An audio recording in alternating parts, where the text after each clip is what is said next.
I don't want a lot for Christmas. I just want some Ben and Steve. I don't care about the podcasts. They're not as good as Dead and Lovely. I just want to hear those boys. Don't want presents. I don't want toys. Tell me about horror movies. Ooh. All I want for Christmas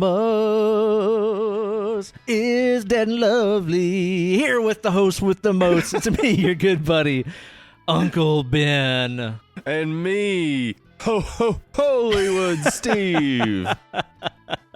And we're here with a very special extended edition wildcard podcast. You know us. We're a horror movie podcast. Why we're going to be talking about Lord of the Rings Two Towers today? Well, because, Steve, you know what we do.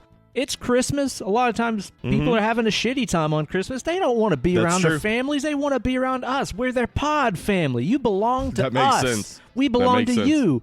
We are family. Talking about my podcast and me. So we're here to keep you guys company through the sometimes holliest and jolliest of days. Maybe some people are traveling and stuff like that. Maybe just taking a nice Christmas drive with the people that are in your household. Or maybe you're just inside and you're like, you know what? Fuck Christmas. I get it. Yeah. Halloween's way better.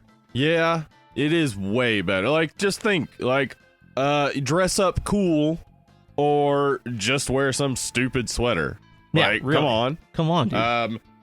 Candy versus...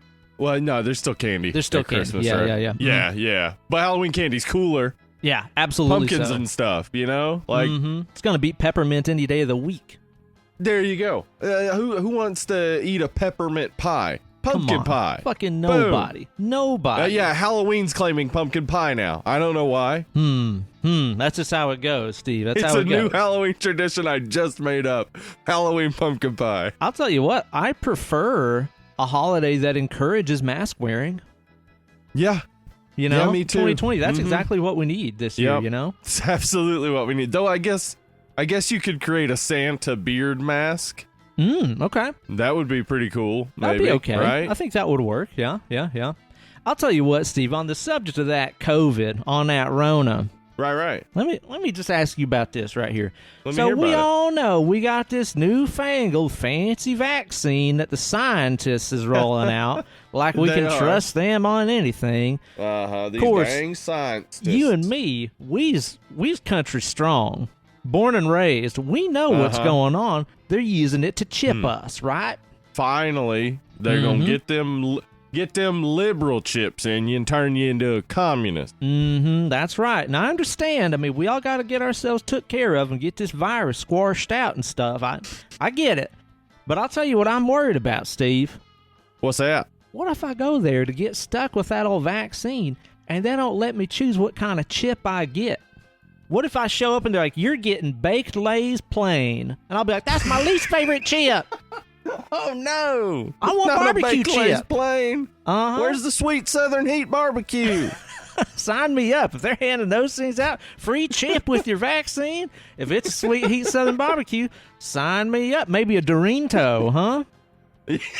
Get you a Dorito. Get you a Dorito. I hear with the international crowd, whenever they start distributing this vaccine down in Mexico, they're getting tortilla chips. Do what? Up there in Canada, all dressed.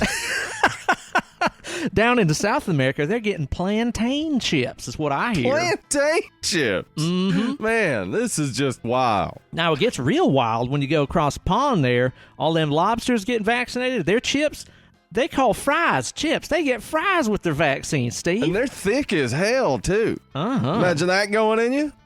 I think not. I'll tell you what, Get vaccinated is the point of all this. That's the what point. we were to say. Although, they're talking about how, like, the vaccine has to be kept super cold and stuff, right? Oh, yeah, So I'm kind of imagining that whenever, they finally get to where they inject you with it, I think it's like whenever the Night King, like, turns those babies and stuff in Game of Thrones, and it just freezes you and your eyes turn ice blue and stuff. Pretty sure that's what that that's vaccine's pretty gonna cool. do. It's cold. Yeah. Can you imagine? That would be awesome. If that's how you knew everybody was vaccinated, they have bright ice blue eyes. Yeah, I'd be like, okay, you're safe. Cool. That guy, yeah. Hang out with that guy for sure. I mean, his eyes are bright in the dark. Probably don't want him around if you're trying to sleep, but that's true. Oh man, dude. Yeah, it has been a wild year, Steve. And I'll tell you, like, I was walking the dog last night, and I was thinking about this year, and I was thinking about how long we have been maintaining, social distance podcasting here, doing this over the phone and stuff like we are right now. And I went back and I realized that the first long distance episode we did this year was Silence of the Lambs, which was a really long time ago. Wow. Yeah. And dude, that's been a while. At the start of the show, it is just amazing. You need to go back and listen to it because we're kind of talking about like, wow, this is kind of wild, huh? Are you doing okay? Yeah, I've got 2 weeks worth of frozen food. I should be fine. And it's like, oh, you fucking innocent children. Like, we sound like fucking damn Frodo and Sam back in the Shire. Oh man, dude, we don't know about Mordor lurking over those hills. We don't know about wargs or Nazgul or fucking nothing. We were basically like Sam walking around with our seasoning in case we got a roast chicken one night. Oh my god, man. I'm telling you what, it really is exactly like that. And it's amazing too, dude. Like, if you go back and listen to it, the stuff that we're observing and the things that, like, at that point the CDC was rolling out about, like, okay, everybody needs to learn how to cough into their elbows instead of on your hands and then shake hands with people. Everybody needs to learn how to wash their fucking hands after going to the bathroom. Like, we're talking about that stuff. I forgot that is the base level of where this fucking started. I mean, since we're getting into some nostalgia, I'm coming up on the end of my notebook that I've been using. I have a hot pink notebook I've been using for a little while. Mine too. And I noticed that the first movie in here is Mother. Oh, wow. Which we did with our pal Lindsay. In person. And I was thinking, we got to get that Lindsay back on here. I think that's a great idea right there, man. It's funny you mentioned that because my notebook is also nearly full as well. I have a big purple 5-subject college ruled notebook that I wrote "School Sucks" on the front of. Yes. And the first movie in mine for my notes is Child's Play 2. I need to write Leonard Skinner spelled wrong on mine just to really to fit in with your "School Sucks." Do that, and then also make the S and Skinner that weird like S symbol that nobody knows where it came from. It's got to be that, dude. Dude, and if you're like me, a fellow with an S at the beginning of his first and last name, when you found out about that little S symbol, it was like, what's up now? The top of my homework. Every teacher's gonna get a little eye full of this. Yeah, that's right. See what they think about that. It was a lot cooler than your first logo idea, which is when you saw like the SS logo that the Nazis used. And you're like, those are my initials, dude. Sick. Sick. I should wear that. These guys have my initials on their hats. No. Bad idea. Bad idea. That one didn't last long at all. No. But dude, it's just so funny to go back and listen to that stuff and be like, oh yeah, we were trying to teach people how to wash their hands and cough at the first of the year. And now we're like, please, for the love of God, don't fucking go to the nightclub. Don't. It's like herding cats, man. Yeah. Well, it's coming to a close in a few months, hopefully. So I hope so, man. I hope so. Just, get vaccinated when it comes out. Everybody enjoy your Christmas, and fucking we'll be back to normal soon enough. Hooray. I hope so, man, because I'll tell you what, one thing that I've observed that I've really missed this Christmas season, let me ask if this is something that appeals to you as well, because I bet that it is. I have really missed going and sitting in bars and drinking during the holidays. I don't think I realized that this is something that I really liked, but like, you know, last year was our first Christmas living in the city proper and having like some bars and neighborhood bars and stuff like that to walk to. And it's just like walking into a bar where there's either Christmas music playing or Christmas music on, and everybody is there for the same reason, which is to like kind of get away from Christmas, but at the same time, it's Christmassy in there. There's something about that I really love that I have missed so bad this year. It is interesting. Like, you know, an anti-Christmas tradition. Yeah, exactly, man. Yeah. Like, I like the holidays and stuff like that, but it's fun being around people and just kind of like commiserating, being like, oh, I'm fucking sick of this, and drinking some cocoa beers, you know? Yeah, it is. You're right. I mean, I haven't had, until you just put it into words, I hadn't had the concept to miss, but now that I think about it, yeah, that is nice. You know? It's nice to just, yeah, everybody's in the same mood, basically. Exactly. And it's cool. You're all vibing together on, yeah, we kind of hate this.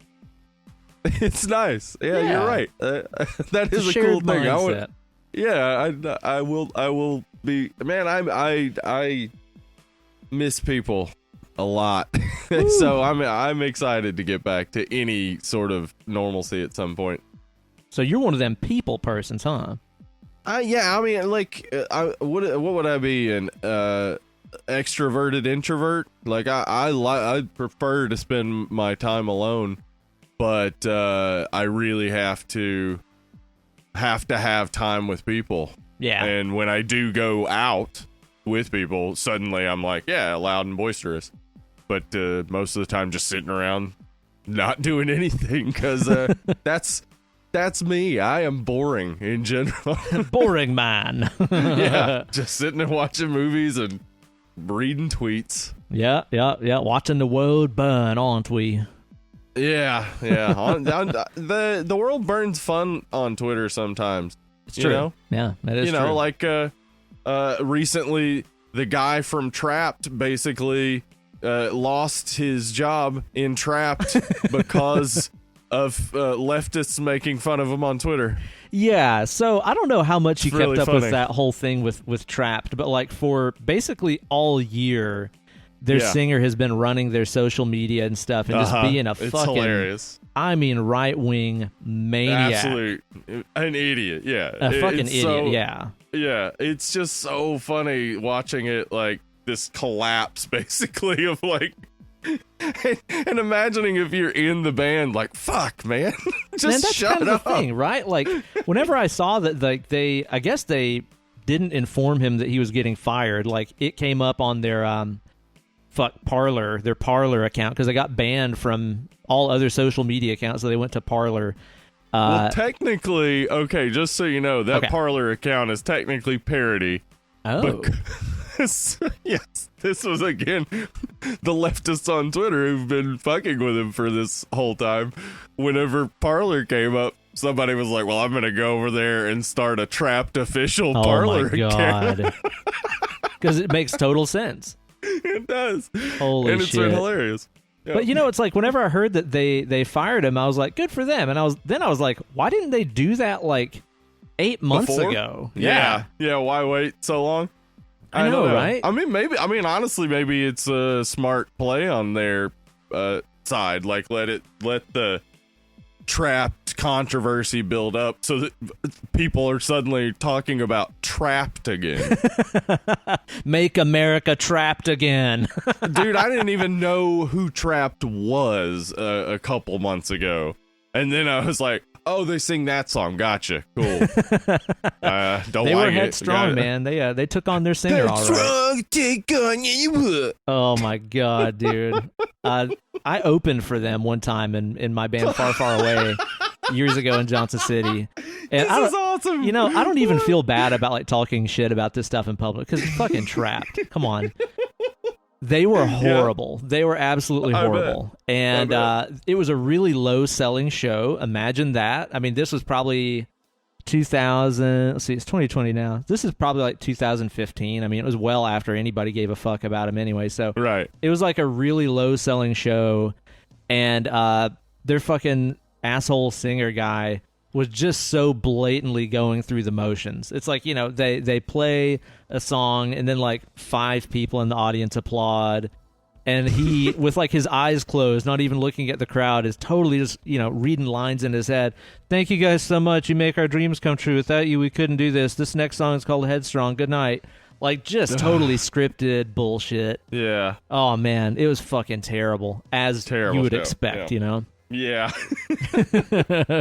So that's the Christmas gift that's just going to keep giving all year long. Yeah. Let me ask you, Steve, are there any like Christmas traditions that you've missed out on due to the Cove? Have you missed being around your family and having them all mumble at each other and stuff? Yeah, it is. I mean,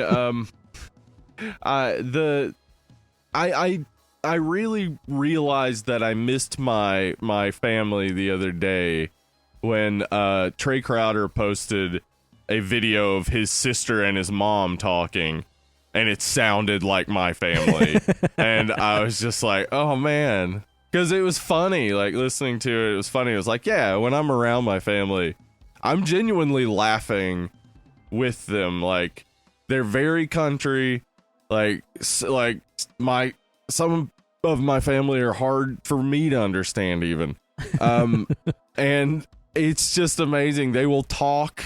Like, my mom, I definitely take after my mom in the talking nonstop and always having something to say about everything. So my mom will be talking nonstop, and my grandmother will just be telling a story simultaneously, and then my sister will join in. And I think we've talked about this before. I took a video of it and showed it to you before. It was unbelievable. I thought you were exaggerating. Just 3 people talking at once. And it was seriously just like this constant murmur. It was almost like a white noise machine where it's like, rah, rah, rah, garden hose, rah, rah, rah, table saw, rah, rah, rah. Like, you could just grab random words every now and then. Yeah. I think you could totally use it to like put babies and children to sleep, I think. Yeah, it's just so funny. I think it's because they just don't see, because that is not, I mean, that's not entirely overly exaggerated how it was growing up, but that's not how it always was. But it's because they only see me every once in a while, so they're all telling me their stories, but like they just have no sense of decorum. It's like, I'm not waiting on anybody. I'm gonna tell you, pay attention to whichever story is most interesting to you at the moment. It's story time, motherfucker. Yeah, we're getting these stories out. That's amazing, man. Yeah, I've missed some of the stuff about Christmas. I mean, I'm trying to make the best of it and be like, you know what? This is a unique one. Like, this is something that's different, considering that we kind of go through the same Christmas motions about every year, like most families do. And I mean, traditions are fun. It's cool. But I'm trying to look at it as like, okay, this is something different. And I'm going to like really remember this one, because I think if you showed me like photos from Christmas 2019, 2018, 2017, 2016, I probably wouldn't be able to tell you which one was which. Yeah, it's all blends together. Yeah. So I'm trying to enjoy this as something different, but there's definitely been some things that I've missed, man. I usually really enjoy getting to go over to my in-laws and helping them decorate their family Christmas tree and stuff, but as my in-laws are currently recovering from COVID, that did not happen, of course. Thank God they are recovering. That's great. Pretty damn well. My mom is still kind of in the shit. It's been with her for probably...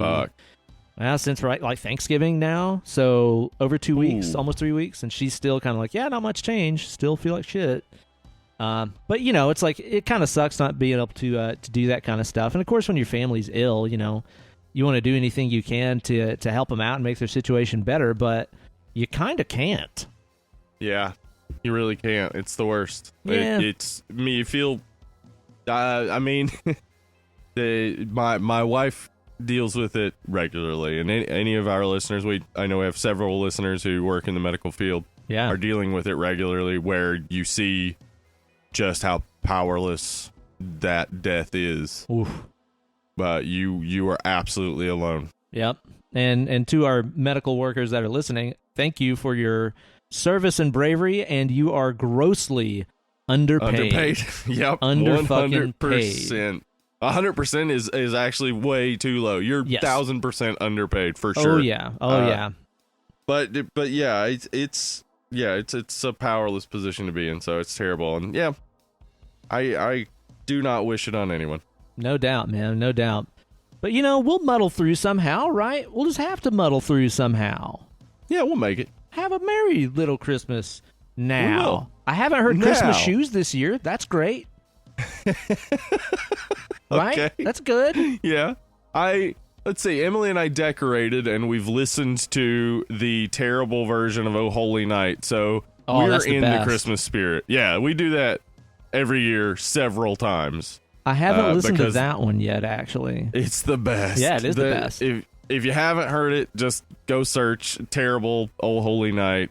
It's one of the funniest things ever made. Of all and time. I don't think it was intended to be funny. I see it sometimes listed as Oh Holy Nightmare, so that might help narrow down your search, too. Yeah, that's a very good description of exactly what it is. Oh, yeah. Now, one of my favorite Christmas songs I gotta hear that I just listened to the other day for the first time because I just didn't think about it. Maybe I've sent this to you before. It's Patti LaBelle performing This Christmas at a military event. Have you seen this? I haven't. Oh my god, dude. It looks like it's like maybe late 90s or something like that. Patti LaBelle, total fucking badass.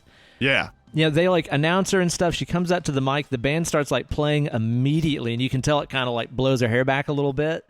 And I guess and again, I've been in this situation too. I guess she didn't know the song, and she was just performing it off of cue cards with the lyrics and stuff. Because they're like, Patti LaBelle, come on here and do this song. I don't know the words. It's okay. We'll have cue cards.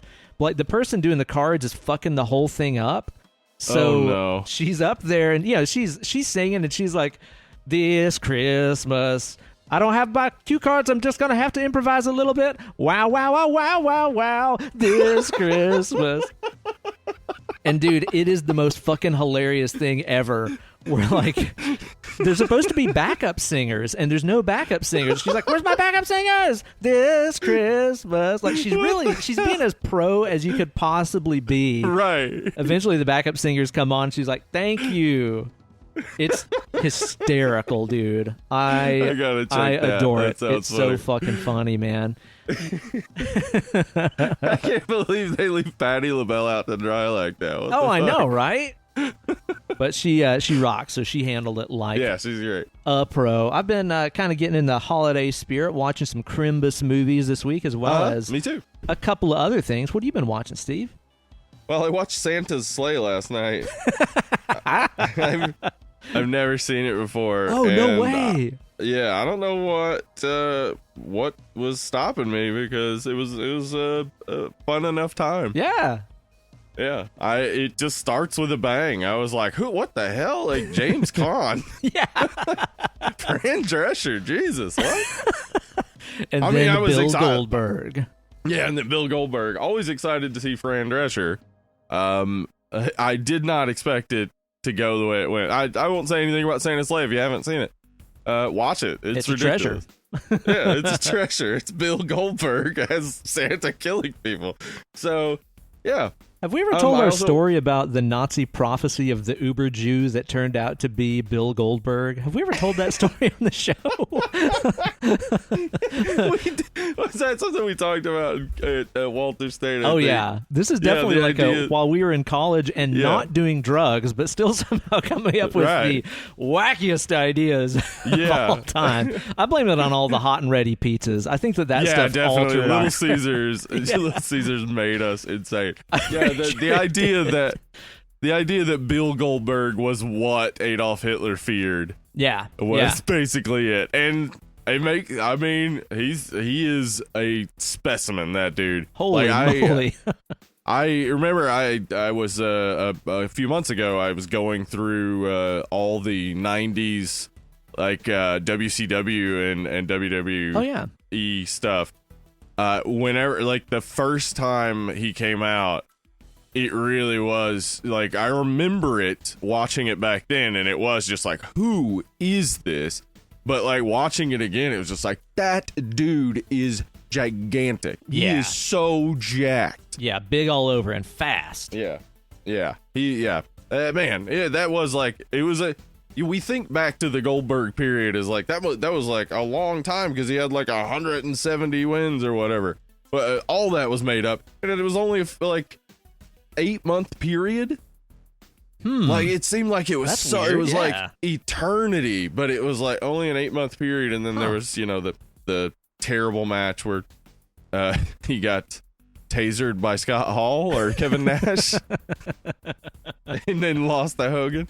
That was a bad call. Anyway, so I watched Santa Slay. I also watched Deadly Games on the Screamin' chat. Deadly Games. What is that one? Yeah, Deadly Games is also called Dial Code Santa. Oh, that's like the Home Alone kind of one, right? Yeah. Okay. It's okay. So the kid in it, the main kid, is the raddest kid of the 80s. Oh shit, he's like a trapper keeper, fucking come to life, man.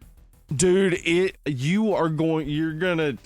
I'm telling you, your dick is gonna fly off. Does he look like one of When those kids that would be in like a Nintendo advertisement from 1989? Yes. Like just turbo Yes. rad?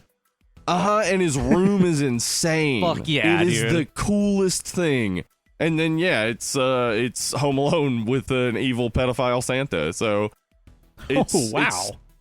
It's like it's too long, I feel like, but maybe it felt too long because there's also like it was a last drive-in stream, so there's also like Joe Bob Briggs and Darcy coming in, and that was all entertaining, but it felt a little long maybe, but it was fun, definitely worth watching, and we definitely need to talk about it some Christmas time. Hell yeah. I also watched a little movie, and I know you watched this too. Uh-oh. A little movie called Black Christmas, 2019. From 2019, dude. So Boy. that movie, man, I just put it on a couple nights ago because I was like, I got a little bit of time before bed. I'll watch about half of it and then finish the rest tomorrow while I'm working out or whatever. So it was there. Yeah. It was free. I think it was maybe on Hulu or something. Or might have been Prime. I can't remember, but I put it on just, with no expectations or whatever. I know a lot of people like really, really, really hated it. And I can see why. I'll say a few good things first. How about that? Maybe we can roll out some good things. There are some good things for sure. We got Imogen Poots in there, just pooting all over the place. Great. Love when that lady's pooting. She's the great. best. She's awesome. I will say there was some good suspense in parts of it. Like some of the parts, maybe about halfway through the movie where they're in the house and like the cloaked assailants are in the house with them and stuff. Right. There's some pretty cool moments in there. I love when like the one dude randomly starts shooting arrows at him and you're like, what the fuck is that? Yeah. What's going on? Like some actual pretty decent suspense, I think, in parts. Yeah. Definitely. I by the way would say that the way they dealt with the villain is a creative spin on the idea with the original Black Christmas of we never figure out who it was, and there are several people it could have been, and what if it was all of them is basically this premise. I like that. That's a cool premise. And I'll say too, like, and I don't think this is like spoilery at all. Who cares? Honestly, it's a really shit movie. So yeah, it's not great. Yeah, I think that some of the topics that they're dealing with in there, as far as like bro frat rape culture and toxic masculinity and stuff like that, like these are cool things to explore in a horror movie. Absolutely, especially when with a large female cast and stuff like that. Like, cool, put that in a movie. That's good. Please do it better than this, though. Yeah, better execution. I mean, basically, you and I, we have talked about this, but we haven't talked about it on the show. We both watched The Craft Legacy, which is also a Blumhouse movie. Mm-hmm. And both of these movies, Black Christmas and Craft Legacy, seem like they were written by a bot that scans Twitter for woke tweets. Yeah. And it's just like this is not how people talk. No. This is tweets. This is not how anyone has ever talked. No. It's like they eliminate entirely the concept of subtext. Yeah, that's the big thing with Black Christmas, especially to me, is like the the idea of subtext is just completely out of the window. Like the way that the Craft Legacy handled the topics of toxic masculinity and stuff like that, I mean, it was downright nuanced compared to Black Christmas. Yep. I'll say, like, if you're a young person Yeah, Craft Legacy is probably a good thing to watch. That's one of those ones that I'll be like, yeah, it's like, it's not for me, a fucking 36-year-old dude. It's definitely for a younger generation, but it's also like, it's like it's trying to speak on their level, but not hitting it, kind of. But the actresses nail it. It's definitely got, like, good performances and stuff in it. So, I can see its value. Yeah. But it's not. Black Christmas is just so unsubtle in every possible way. Like, dude, to the point where, like, one of the parts of the movie where I was really just like, like, really? You're making it that obvious? There's that part where all the girls are, like, in the kitchen and that one girl's, like, snotty boyfriend is sitting at the table drinking a beer, kind of sulking, and she's like, I didn't know you liked beer. And he totally fucking Brent Kavanaughs and goes, I like beer. Like, you're using Kavanaugh lines in your movie? Yeah, and there's also the not all men line. Oh my god, just like, dude. Come on, y'all. There's that your body, your choice line. It's like, fuck, dude. Like, this is... It's like you said, it really does feel like those bot scripts that got written that are hysterical. It feels like that, only taken way too seriously. It didn't need to be called Black Christmas. It really could have been... No, that would have helped it, actually. Yeah, and it also didn't have to be at Christmas either.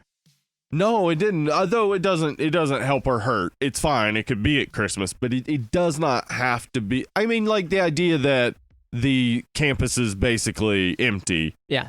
But you could do that during the summer or spring break or whatever. But yeah, definitely didn't have to be Black Christmas. If you just gave it a different title and, made this movie, nobody would say, like, oh, you're ripping off Black Christmas. Like, the connection would be hard to make, basically. And yeah, it could have been improved a lot, but it's just, dude, it's about as subtle as a fucking dump truck of nitroglycerin driving into an antique shop. And the thing about it is when you make stuff that fucking on the nose, it's not going to reach the people that need to hear the message. It's like whenever, you have Christian rock bands that every song is, Jesus, I love you, Jesus, Jesus, Jesus. It's like the only people that are going to listen to that are people that are already fans of the guy. Right. Nobody's going to hear your Jesus, I love you song and be like, I also love Jesus. You know what? They're right. I think I'll try that out. Take a lesson from Creed, y'all. Yeah. Make it subtle. I think I do get maybe what they were like, because subtlety doesn't work. I mean, people aren't picking up on it. It's just like the people that need to hear some of these messages just are not good at picking up on subtlety at all. That's true. They truly did not get that Rage Against the Machine was not raging for the machine. Dude, seeing like all these people's fucking tweets and stuff of that band be like, stay out of politics, go on. It's like, what the fuck? Have you ever listened to Rage Against the Machine? Yeah. It's just ridiculous. And telling Tom Morello to shut up and play, like, what do you know about politics? The dude has degrees in political science. Like, he knows what the fuck he's talking about. Dude, I bet they probably all got really mad and just went back and started listening to Trapped again, I guess. They probably tweeted that at Tom Morello, and they're like, headstrong, I took him on. I'll take on anyone, huh? Take on anyone. Oh, so stupid, man. Yeah, I get what you mean, though. Like, subtlety is not something that... Again, a lot of the people that probably need to hear the message of the movie, they probably wouldn't catch it anyway. Yeah. And it is like probably playing on some assumptions about younger generations that aren't going to hit with those younger generations, I don't think. But, I mean, definitely Black Christmas didn't, like, do well. So, I mean, whatever. Hopefully people voted with their dollars that they don't want more of that, and Blumhouse will get the fucking idea. Yeah, hopefully, yeah. Anyway, so I also watched a movie that I had not heard of at all, but it has Nick Frost, Simon Pegg, Michael Sheen, Margot Robbie. Sign me up. Oh, yeah, sounds great, right? It's called Slaughterhouse Rules. I've heard of this, yeah. It's basically what if Attack the Block, but rich people? What if Attack the Block, but rich people? Yeah. Okay. Yeah. So it loses a lot of that particular messaging that you get from Attack the Block, but it kind of like makes the evil fracking. So it's like, it's real interesting. It was interesting watching it, knowing, Attack the Block pretty well and seeing like, yeah, this seems similar to Attack the Block, but like, it almost like, because of that, it almost makes the message about like anti-fracking message seem so bourgeois. Like it makes it seem such a rich concern that does not concern the poor, but it concerns the poor far more than the rich. The poor are being affected by fracking far more than the rich. So like, the messaging of the movie was muddled to me, but it was funny and fun. So definitely not as good as Attack the Block though. Wasn't there another movie that you watched recently that was like Attack the Block, but with like gentrification? Oh yeah, what was that? Vampires versus the Bronx. Yeah, that's it. Okay, so it's like a lot of movies are kind of trying. Yeah, this people are trying out. to do Attack the Block. Yeah, Attack the Block's good, y'all. Like that's a so sleeper good. right there. That's a good movie. Yeah, if you haven't seen Attack the Block, you don't know why John Boyega is so fucking awesome. Oh yeah. He's great in other stuff, but he's so good in Attack the Block. Man, I have had time this week to watch a thing or two about a thing or two. I think the coolest thing I've watched is getting caught up on The Mandalorian, which you've not watched yet, right? I have not watched it yet. I'll save it. Yeah. We got The Mandalorian and Big Mouth. Oh, on man. The queue. We started Big Mouth the other day, too, so we'll talk about that whenever you catch up on it. Fuck. This might be the best season so far. Oh, man. We're all right. maybe about halfway through it, I guess, and it's amazing. Absolutely fantastic. Awesome. So this week for my Docu-Monday pick, I chose to watch Seduced, which is a 4-part miniseries about the NXIVM cult. Oh, right. Yeah. Holy shit. Is it awesome? Fucking crazy as shit. Yeah, it's a great watch. It's a really, really, really good watch. And they talk extensively with a lot of people that, escaped the cult and really get into their psychology and stuff. And you really see, like every cult, that line just getting pushed further and further and further of what people are willing to accept despite what they're seeing in front of their own eyes and acting against their own interests and stuff. The psychology of cults is what really fascinates me the most, Yeah. But this Keith Raniere, I always say his name fucking wrong. The guy that headed the cult. The Vanguard, as he was called. I just don't know how anybody took this fucking guy seriously for even a second. Like, you can watch 5 seconds of any interview with him and be like, this guy's a fucking dweeb. Like, this guy sucks. Yeah. It's so blatantly obvious that this guy's a fucking idiot. But apparently he was selling and people was buying. Yeah, I mean that's I find that to be true of most mega church pastors. They look like fucking ghouls. Yeah, no doubt, man. People are like, that man is close to Jesus. Really? I mean, really? I gotta assume from what I've read about that Jesus fella, he probably isn't a big fan. I would think not. Just gonna say that. Yeah. I would think not, man. Yeah, it is crazy how people like, because I mean, Trump has his cult for sure. That you look at the man and he's ridiculous, and how, but people are able to look past that, I guess. They're like, no, you all see him as ridiculous, but actually he's a genius. All right, okay. I don't see it, but okay. Maybe one day he'll prove it. Maybe.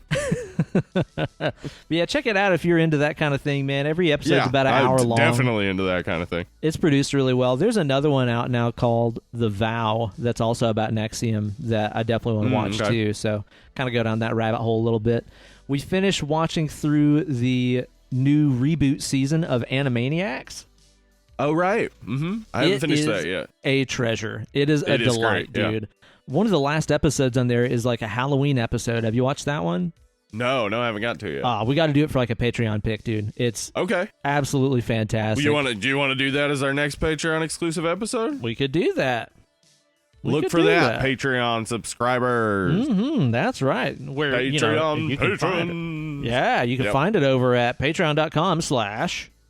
Dead and Lovely. Give us your money and get extra stuff. We're not just asking you to give us your money. You get extra stuff also. Yeah, by the way, we got that Fanuary coming up where we're be choosing all of the movies from Patreon. So head on over to Patreon, become a Patreon patron so you can drive this car throughout all of January. That's right. Let your voice be heard. I should say that like Aragorn does. Let your voice be heard. Let your voice be heard. Get that Dudley Do-Right thing going on. For Frodo.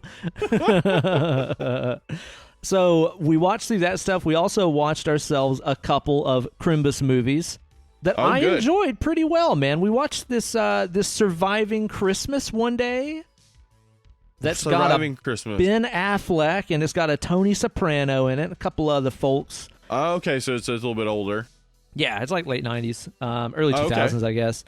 You know, it was one of those things where it's like we were doing stuff around the house. We just needed to have some kind of Christmas crap on that we didn't have to pay too much attention to. Right. And I was like, I don't know, this has got James Gandolfini and stuff in it, so check it out. Put this on.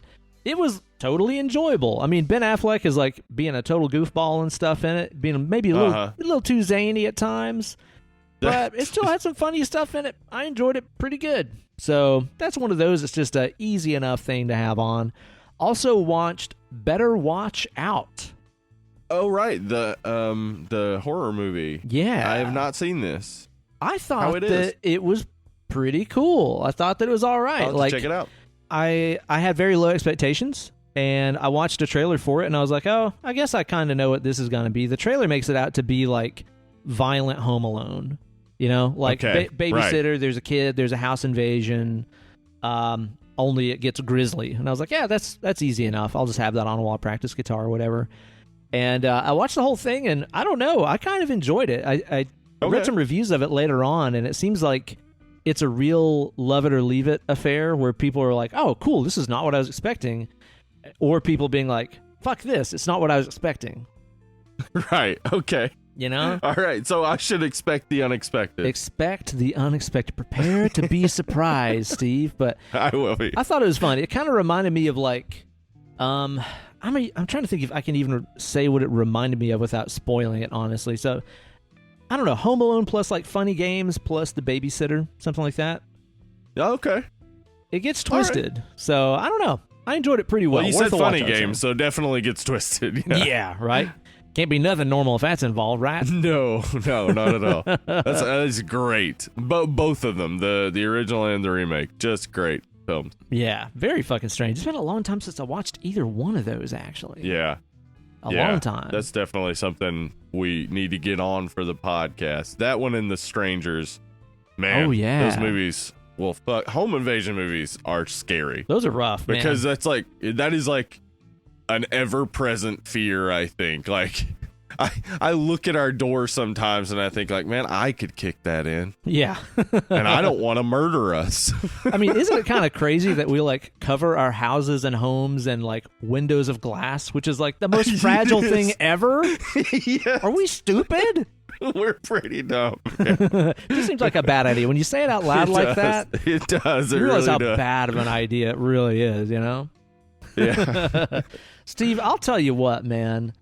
Tell me what. My face is in need of something, and I don't know what it is. I need to put something in my face. Maybe something that is possibly dreadful. Maybe I've been naughty this year, and I need to pay penance and put something that is potentially vile and horrific in my face. What do you think about that? I think you do deserve this. I think you've been a bad boy. I'm a bad boy.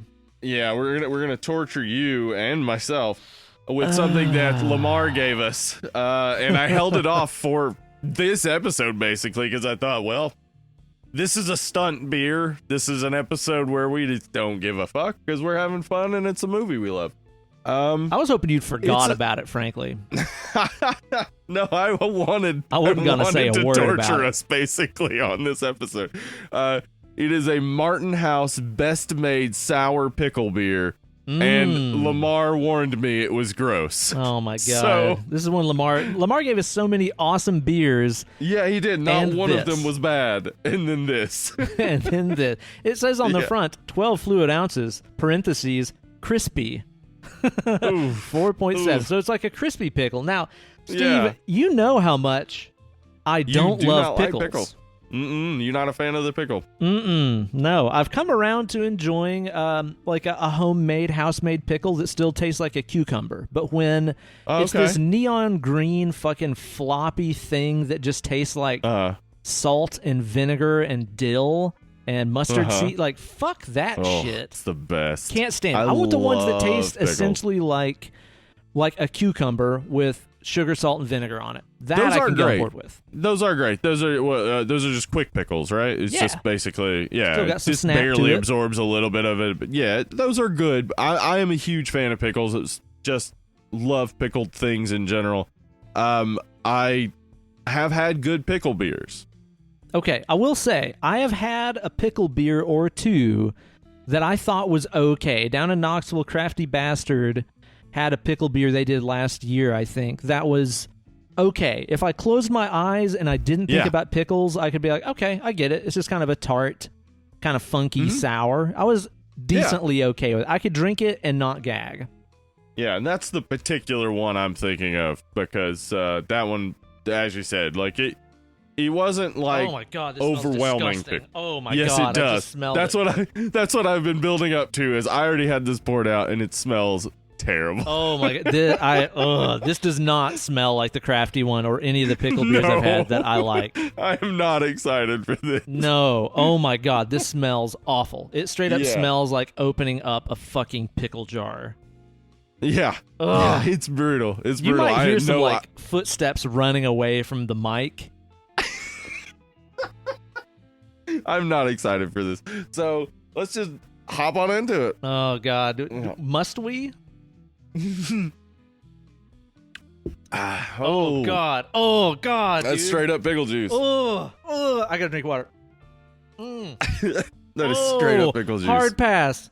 Fuck no.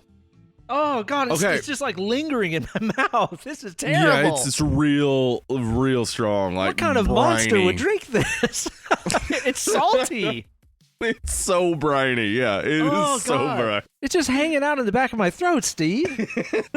It's not fun. this. It's not a fun beer.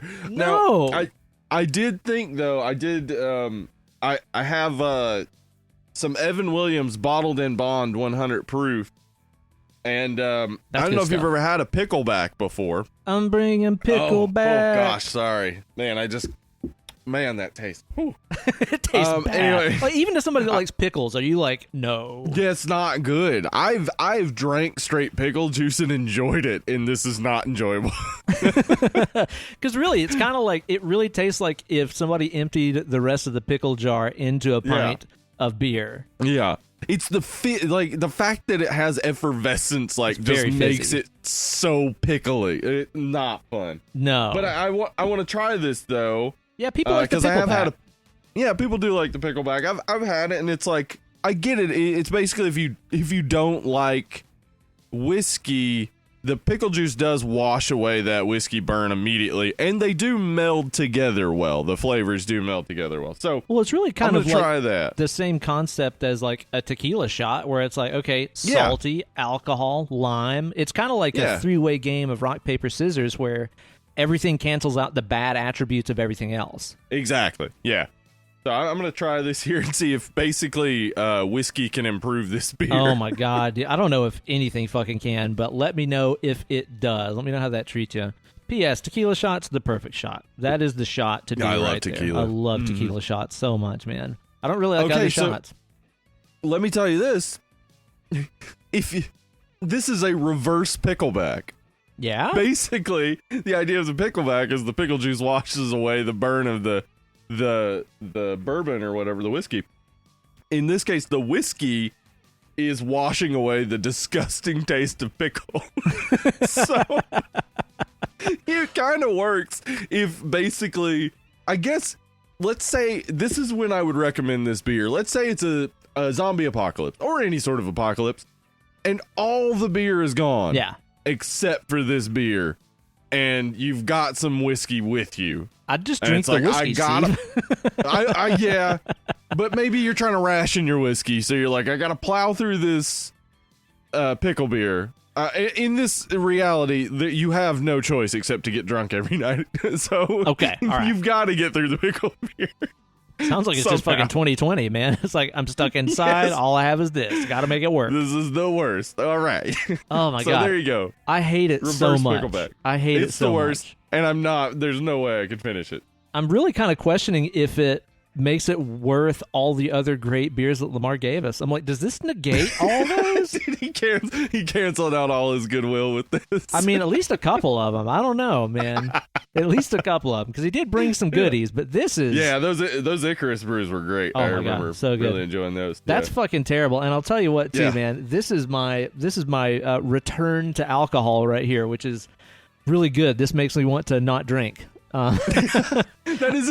That's maybe what it's for. Yeah, that's right. Like if you're an alcoholic and you feel like you're gonna you absolutely gonna relapse. Just gonna have to have a drink this, it'll make you feel like no I don't want this. It's better to be sober than drink this beer. Better to be sober. It doesn't even have any Listerine I can drink. Hand sanitizer instead, right? Anything, please. Yeah, dude. I had a day there. I guess it was on. I think it was maybe Saturday, where we were at home all day. We had like some champagne with brunch.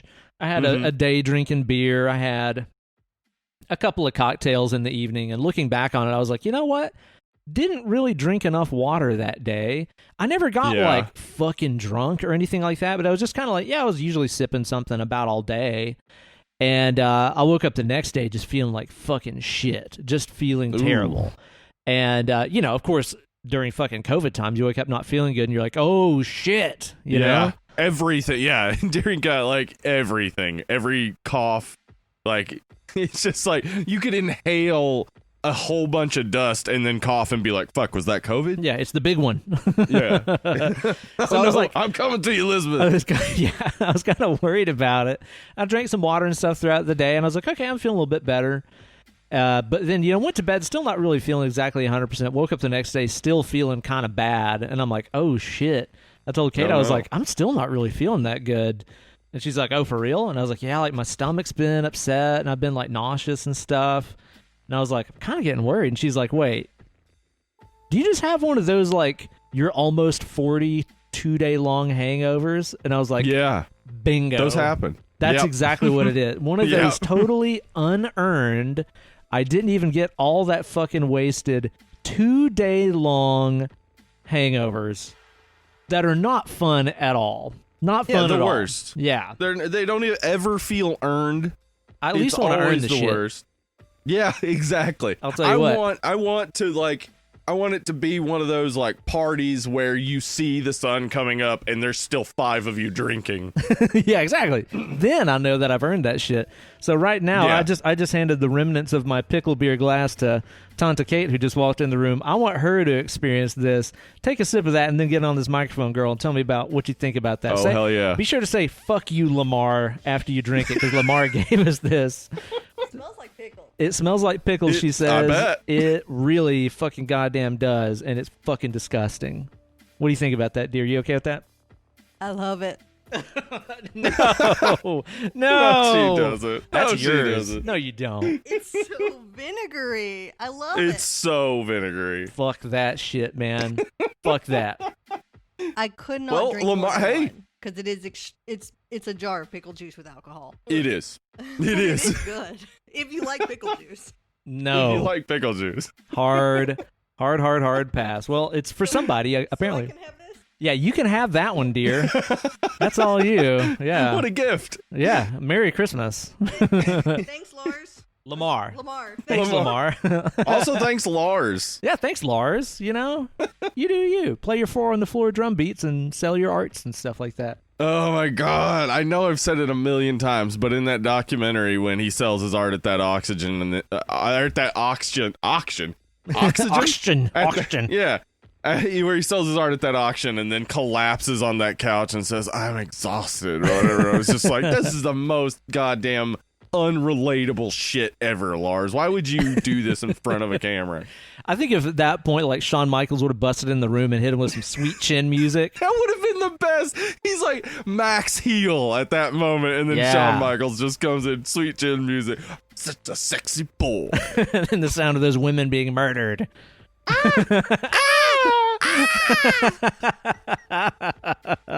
Yeah, so this is my welcome return to booze, and I'm not liking what I'm seeing, Steve. Not liking what I'm seeing. I think I might need something else to wash this away with. Good thing Yeah. I have a beer here that I've been stowing away for a while. This is one that our good friend sent us from Great Notion Brewing.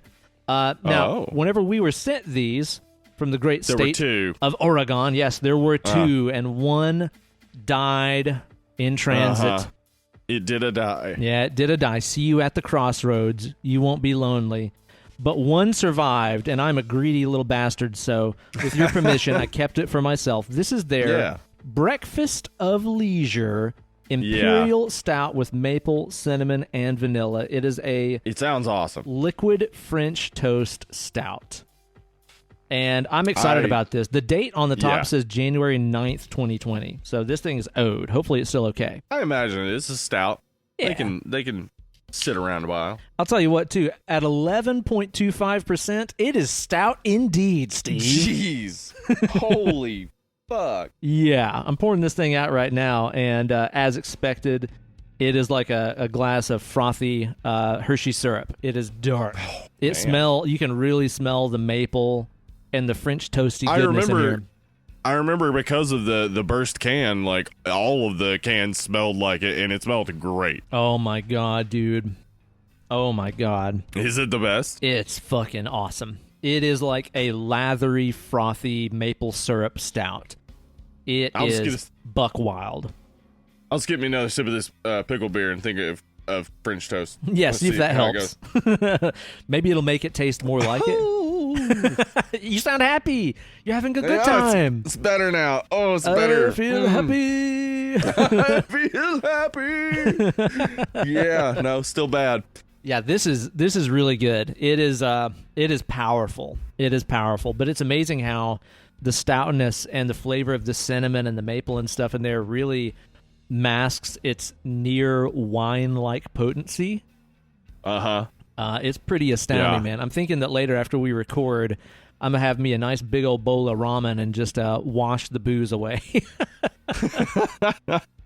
Yeah.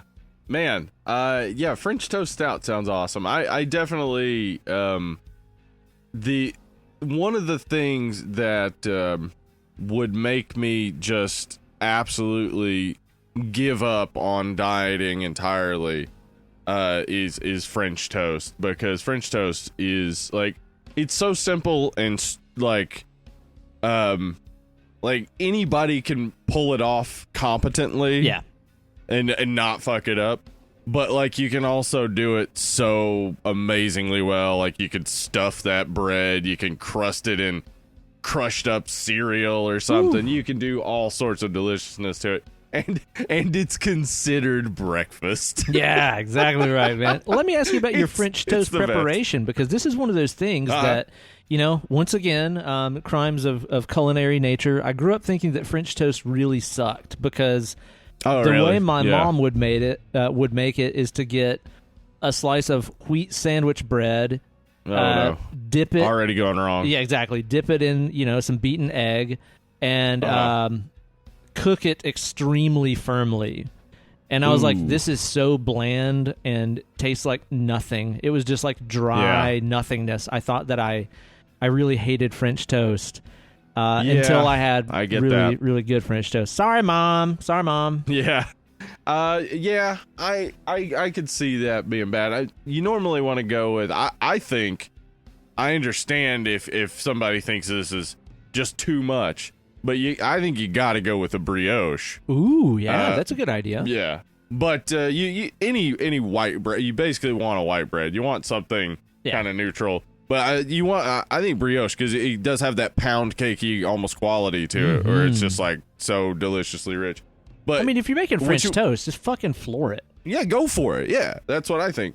You want to set each individual slice away from each other out overnight so it dries out. Really? I've never done that. Yeah. Oh, do it. You want, like, the best bread to make French toast with is something that is almost, like, just almost hard. Almost like, a you want it crouton. to dry out a little bit. Yeah, well, not that hard. You want it to dry out on the outside and on the inside to still be, moist. So you just kind of let it set out overnight, separated slices.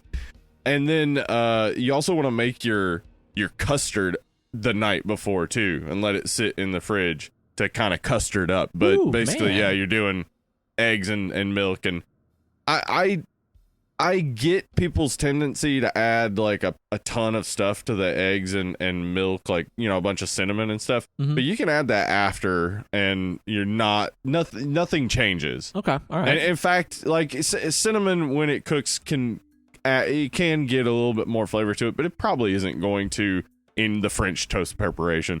So you can add it after if you want, or add it before.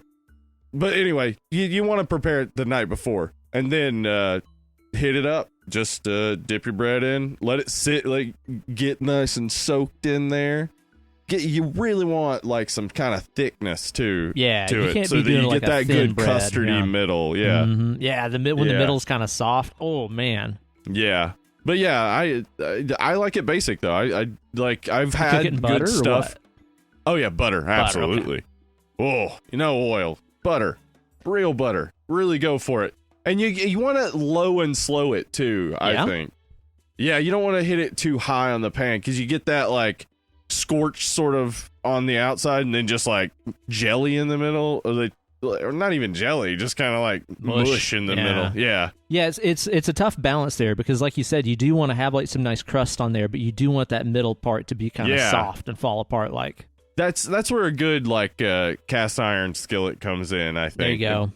I There know, you go. man. I know there's like a war going on with cast iron versus non-cast iron people, and I know that like this is 2 weeks past the expiration date for that when this comes out, but somebody posted the other day on Twitter that something basically about how cast iron skillets are super bougie. Really? And it blew my fucking mind. Cast iron skillets are poor people. Yeah, like, that's fucking poor people stuff. Yeah, it's like you have legacy cast iron skillets. Like the skillet that I cook on is from the 70s. Wow, and it's like incredible. I'm sure it's got the Yes, memory it's of every encrusted meal with built so into much it. flavor. The But souls thing of a couldn't have- thousand vanquished meals reside in its metals. Exactly. The thing couldn't have cost more than $10 in the 70s. Right? Yeah. Like, yeah, cast iron skillet's not bougie. Totally, man. Yeah, I mean, everybody around here has like a cast iron they inherited from their fucking mom Yeah. that's like 100 years old. Yeah, I realize you can probably go to a super fancy store and buy some $200 cast iron skillet. It's no different. You're not getting any more quality than just going to a Lodge cast iron skillet that's like $20.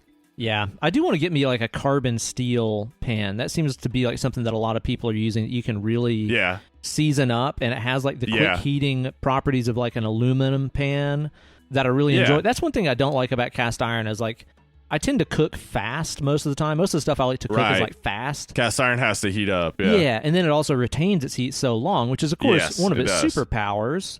Yes, it is. But, depending on what you're making, that might not be what you need. So, like, a carbon steel seems like something that I could kind of get into that's sort of the best of both worlds. But, yeah, you're right, man. Cast iron is a thing of fucking magic, dude. We did a beautiful steak the other night from Henhock Butcher Shop in the Old City, Knoxville. Yeah. It was a ribeye. Oh, my goodness gracious. Just crusted that bad boy up. Just smoke up the entire house. Fuck yeah, I did. It was pretty fucking smoky. Yeah, I love it, but that's the worst part about it. Yeah. Is how smoky it gets. But goddamn, if you want to make a steak, that's the best way to do it. That's the way to do it, man. Yeah, several years ago, Kate and I started doing a French toast with just like some nice thick, like an Italian bread or French bread or something like that. A high quality white loaf that you can cut into big diagonal slices, Yeah. And yeah, we tend to do like the milk, egg, cinnamon kind of thing. Just kind of mix that all in there. And the real clutch move, though, serve with strawberries. Oh yeah, strawberries and I've done that. Strawberries and make your own whipped cream. Add it to the side. Yeah, or just regular canned whipped cream. You don't have to make your own whipped cream. Canned stuff's fine. Yeah, and you can do some whippets and get fucked up. Have a good time. Oh man, first thing in the morning, French toast and whippets, dude. Dude, the last time I did whippets is too recent to be almost 40. Wow, that's amazing. See, whenever I think about like good old fashioned Ready Whip, like in my mind, it doesn't go to whippets first. It goes to potato cannon fuel first because way back in the day, my brother and I made our own homemade potato cannon out of PVC pipe and stuff. Now that's about as fucking redneck as you get right there, y'all. Yeah. A potato cannon, for one, can do massive damage and shoot like 2 football fields. Absolutely. It's insane. 100%. It is dangerous as fuck. Oh, yeah. And every Southern kid grew up either making one or knowing somebody who had one and not being able to play with them because of it. Yeah. That was totally one of those, like, you can't go over to his house. They got one of them tater guns. Yeah. I don't want you fooling with that. So, like, initially when we were going through the phase of trying to figure out the best propellant, we found, like, White Rain hairspray was a number one propellant. I guess it has a lot of whatever is in there to make it work so well. WD-40 is also a good one. Yeah, carburetor cleaner, any kind of ether, anything like that. But there towards the end, we figured out that if you use Ready Whip, the propellant in that is nitrous oxide. Yeah. So inside of the fuel canister... P.S. Don't do this. Trademark Dead Lovely. Don't do this. Just cover our asses. We are not recommending you do this. Don't. It's fucking dangerous. I'm surprised that my brother and I didn't blow our hands off doing this shit. Don't do it. Don't. Absolutely. But we did find that if you turned a can of Ready Whip upside down, and just kind of like sniffed a little bit of the propellant out into the fuel tank, holy fuck, that thing sounded like a sawed-off 12 gauge going off. It was... insane. Flames would shoot out the barrel. Funny. It would kick so hard. It was badass. We blew a hole in our garage door, which was like inch-thick wood. You could kill somebody with one of those. I think if you're playing the Dead and Lovely drinking game, you're probably already drunk. So the Dead and Lovely drinking game that I'm making up right now is the boys talk for an hour before ever even getting to the preview palace. Oh, yeah. Achievements unlocked. Two, food. You get a recipe at some point. Redneck stuff. 3, we've brought up redneck stuff. 4, we've also talked about wrestling. So that's true. We're really going for it, man. I think most people are plowed at this point. Yeah. 5, talked about our wives. Oh, yeah, and we even had one on. Yeah, it's true. Maybe I'll get Emily in here. That's a double bonus. Double bonus right there, man. Well, Steve, I'll tell you what, man. Now that we're getting ourselves properly dosed up on booze, I feel like my language, my tongue is changing. The world is changing. The world of my language is changing. I'm feeling like it's my 111th birthday. And the way I speak is being invaded with all kinds of lines from the Lord of the Rings trilogy. Is that crazy? Has the speech of these movies infected my everyday vocabulary to the extent that I think it has? I think maybe it has been. Yeah? Because I know you and I both use lines from Lord of the Rings in our everyday speech. All the fucking time. Yeah. And it's to the extent that, like, well, anybody that listened to our original Fellowship of the Ring episode last year knows, like, you and I have seen these movies 80 billion times. I mean, I watch them at least once a year, sometimes multiple times a year, and I have since they fucking came out. P.S. If you've not listened to the Fellowship episode, go back and listen to it. There's some hilarious shit in there about the reproductive lives of the Who's from Whoville. Oh, right. There is all kinds of wild shit in that episode. I don't know what we were on, but it was some good shit, apparently. Not pickle beer.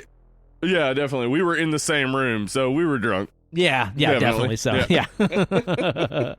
But, we watch these movies all the fucking time, and they're so immensely quotable. Like, you and me, you and my friend Mitch, like, so many people I know quote these movies all the time to the extent that I'll forget that that's why I even say one of these particular things, and then I'm watching the movie and I'm like, oh, I say that. Got it. Yep. So, Steve, I say before we get into the movie review, how about we just take ourselves just a slight detour, okay? Just a little, nosedive into the preview palace. What do you think? Ooh, majestic. It's like I'm there. Preview palace, preview palace, preview palace. Wow, it's growing.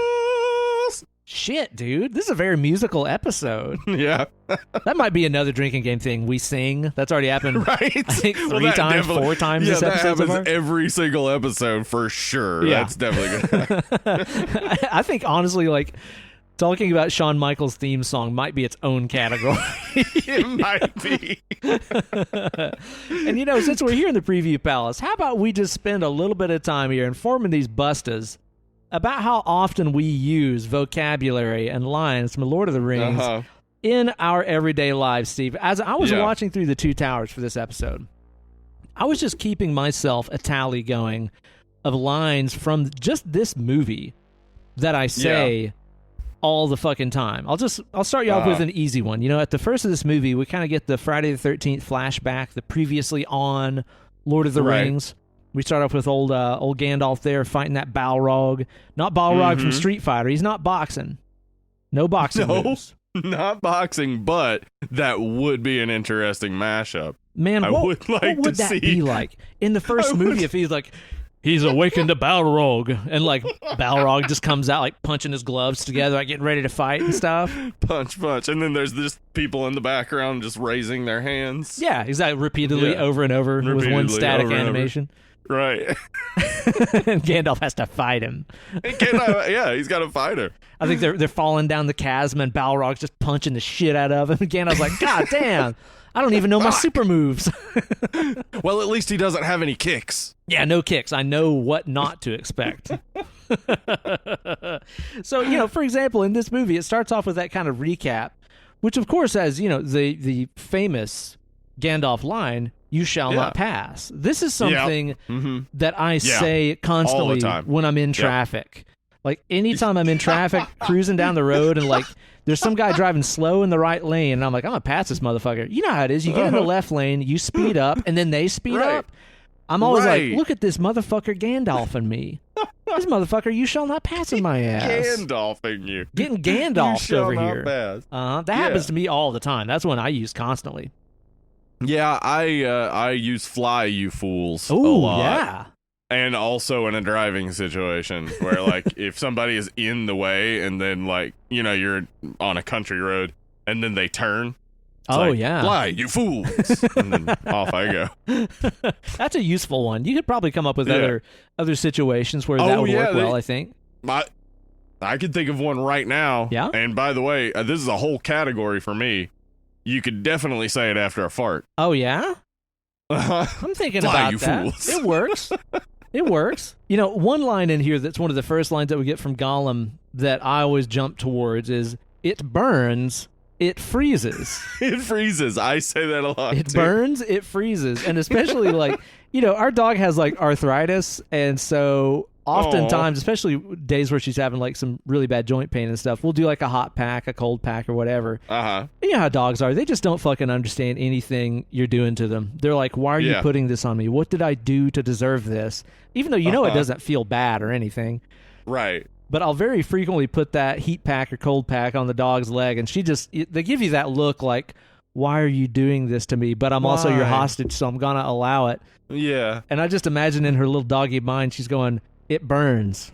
It freezes. It freezes. Oh, that's adorable. You know what I'm just thinking about, too? Damn it, dude. What? We should totally be marketing gurus. We've come up with all kinds of great advertising things, like the Hagazu sub with Quiznos, baby back ribs and mushrooms, right? And goat cheese. The Cinnabites. The Cinnabites, of course. Yep. Why didn't Icy Hot hire Gollum as their spokesperson? Icy Hot. It burns. It freezes. It shows Gollum, and he's just gotten done, like, swimming in the river after a fish, maybe climbing down a mountain. He's like, It's Ooh, joint my hat. shoulder. Yeah. And he rubs some Maybe he's icy hanging hot. out with Shaq, too. Yeah. Oh, yeah, totally. I'd love that. Yeah. Shaq peddles anything, dude. That guy sells He does, fucking yeah. anything. Anything. Shaq doesn't give a fuck. I think He's Shaq like, is money? the Yes, one all that, right. that rubs down Gollum with some icy hot. And, Yes. and that's what he says. That's the tagline. He's like, oh, it burns. It freezes. Jesus. I love it. Yeah, I think so. That's great. That's great. I think this one really needs to get into everyone's vernacular. Just Okay. anytime some sort of political malarkey's going on. Uh-oh, some malarkey. Or some ridiculousness in the news. Just try this one out. Sounds like orc mischief to me. Just anything that seems suspect, huh? Yep. Sounds like orc mischief to me. Probably those How fucking about that? orcs, you know? Yeah, probably the damn orcs are at it again. Mm-hmm. I think so. I think that's something we can all unite on, you know, in this nation. I think we can all unite against the orcs. Yeah, fuck orcs, right? Fucking orcs, Actually, man. I have a bit to say about that when we get to the movie. All but right. yes, fuck orcs. All right. Now, I don't know about you, Steve, but I think if anybody saw me struggling to choke down even a tiny sip of that pickle beer, I think if I was hanging around some Urukai, I definitely would have heard, "Can't take his draft," which is something I say anytime I see like fucking Instagram or TikTok videos of people like, you know, fucking puking off of shots or just like falling down drunk or whatever. I'm always like, "Can't take his draft." That's one that always works for me. This is only in the extended edition. Okay. So this is a line people probably, unless you watch the extended editions, don't know. But it's something I think I could say regularly, though I don't get the opportunity. There was this large barrel full of pipeweed, and we smoked it all. Oh, man. That's a line Pippin says to Mary about a dream he had. That's a line you hope to say one day, right? And it's exactly, yeah. When I heard that dream, I was like, man, that's a dope dream. Dude. They're at the end of the movie. They end up with barrels of dope. Just barrels. Barrels. Yeah. Uh-huh. Man, those little dudes just high as a motherfucker. I hear it, like, I know they turn it, like, it is tobacco or whatever, but, like, No, the it's way not. that they Come on. talk about it throughout, it's just like they call it weed. It's obviously like when in the first Fellowship, like when Gandalf and fucking Bilbo are smoking and like, you know, blowing rings and stuff. It's just like they both are just sitting there like they're stoned. It's just Yeah. like I think Peter Jackson played that up a little, probably, right? Yeah, like, he was probably like read into the text of the book a little bit because I mean, there's stuff in there like whenever Gandalf and Sour Man are hanging out. and Old Sour Old Man. Sour Man, he's like, "Your love of the halfling's leaf has weakened your mind." It's like that's something you say to stoners, right? Right, that is not about tobacco. That is definitely about cannabis. And that's absolutely a line, just as a PS, that's absolutely a line that Kate and I use all the time. Whenever one of us can't remember Right. something, it's like, who was that guy? Or what is it we were supposed to do? It's like, your love of the halfling's weed has weakened your mind. You have to say it. You absolutely do. There's another one. This is like, it's so weird that it sticks in my mind, but it's just the way that it's said by Ian McKellen when the horse, what's his name? Shadowfax? Is that the name of it? Yeah. The Lord of all horses. The Lord of all horses, and has been my friend through many dangers. Like that goes through my mind all the time when, like, I don't know why, when my dog pleases me or something, I just think like, she's the Lord of all dogs and has been my friend through many dangers. Salem T. Buggins, the Lord of Yeah, all I'm saying, dogs. Lord of all dogs. Yeah. Do you think that scene whenever Shadowfax showed up would have been enhanced if it would have played Amazing Horse in the background? Remember Amazing Horse? No. Look at my horse is amazing. That's like early internet shit right there, dude. Somebody in their car right now is internet was fucking so loving much it, easier. dude. They are Right. loving this joke. I can tell you, Steve. Yeah, absolutely. They're like, I remember. I remember Internet Amazing was easy Horse. back in the day, wasn't it? I Like, think so, yeah. basically, if you could make a video, it was like viral. Yeah, because there just weren't really many videos. I mean, honestly, that's the thing is like, TikTok is kind of the same way right now, where if you It go on there, is, literally yeah. any video has fucking 2 million views. Yeah, I don't know It's why just- we're not doing it. that's a good question. Maybe we do it. Check out the TikTok, Dead and Lovely TikTok, probably at Dead Lovely Pod. Yeah, probably is what it's going to be. Yeah. Now, I don't know about Write you, that Steve, down. but anytime that I see, like, let's say the dog looking out the window. You know, we live in the city. The dog Uh-huh. looks out the window every now and then. You can tell she's focused on something or another. Yeah. Every time that happens, of course, I say, "What do your elf see?" Yes. You have to. Oh man. Anytime that somebody's line. looking at something, what do your elf Yes. eyes see? What do your elf eyes see? Which, Absolutely. of course, it just makes me think about all those incredible memes that people have made. I've talked about these many times on the Right. show of like, what do your elf eyes see? Just type in what do your elf eyes see meme. You'll find some Yeah. fucking hilarious shit. Oh yeah, Lord of the Rings memes are still pretty like on fire. Huge. Dude, Like, and that's how I know we're Yeah. not crazy, is because like right. we've been addicted to quoting this shit and talking about this shit for almost 20 years now, and Yeah. it's clear that we're not the only ones. I follow Yeah, we're not the several only ones. Lord of the Rings meme pages on Instagram and shit. Dave Bechet sends us a bunch all the time too, Yeah. which are much appreciated. Yeah, very much. I follow LOTR memes on Yep, on the same. old Reddit. Love it. Yeah. Absolutely. Yeah. Yeah, it's just full of great stuff that definitely either I say or goes through my mind a lot. That specifically I love the line Gandalf says to Wormtongue, I have not crossed through fire and death to bandy words with a crooked worm. Like, I think about that every Badass. time I see a Twitter or Facebook disagreement or Yeah. something. It's just like, that is exactly what I want to say. I ain't about to be Not dealing gonna with your say shit, that, but that's what I want to say. dude. Yeah, Gandalf's got a lot of fucking killer lines in Oh, all the absolutely. movies for sure, man. Uh, Don't be hasty is one we use around the house. Don't all be the time. hasty, yeah. Don't be hasty. A Treebeard line. Treebeard, he ain't Yeah. in no hurry for Treebeard's- much anything. No, and he's full of great lines himself. Oh yeah, he is, man. I bet Treebeard hates an Instapot. Don't you? I would imagine so. Yeah, he's like too quick. Yeah, he's more of a crock pot Microwave, guy. fuck it, get it out of here. He doesn't want you rushing on much nothing, man. No, not at all. I bet Treebeard really loves like doom metal and like stoner metal and like Sun O, just stuff that's just like feedback for Yeah. like 20 minutes. I bet that's his fucking shit. That is he is just into it. But you can't tell, I imagine, watching him because he just slowly nods his head, Yeah, like so imperceptibly like slow. there's the downbeat. Yeah. The line he says, that doesn't make sense to me. But then again, you are very small. Yeah, it's like, why would it really? Yeah, that runs through my mind a lot again with my dog because she's small and she does this stuff that doesn't make sense to me. Yep. See, that's the thing is like the don't be hasty line is one that, well, you know, I think that we all know every fucking person has their dog voice that they make up for their dog, right? Oh, absolutely. This is the thing, Yep. right? Mm-hmm. Yeah. And whenever we had little Attila, he would always, especially in his older age and stuff like that, whenever we take him on walks and stuff, he would stop and smell the roses just all the damn Absolutely. time. He would take his damn time whenever he was on a stroll.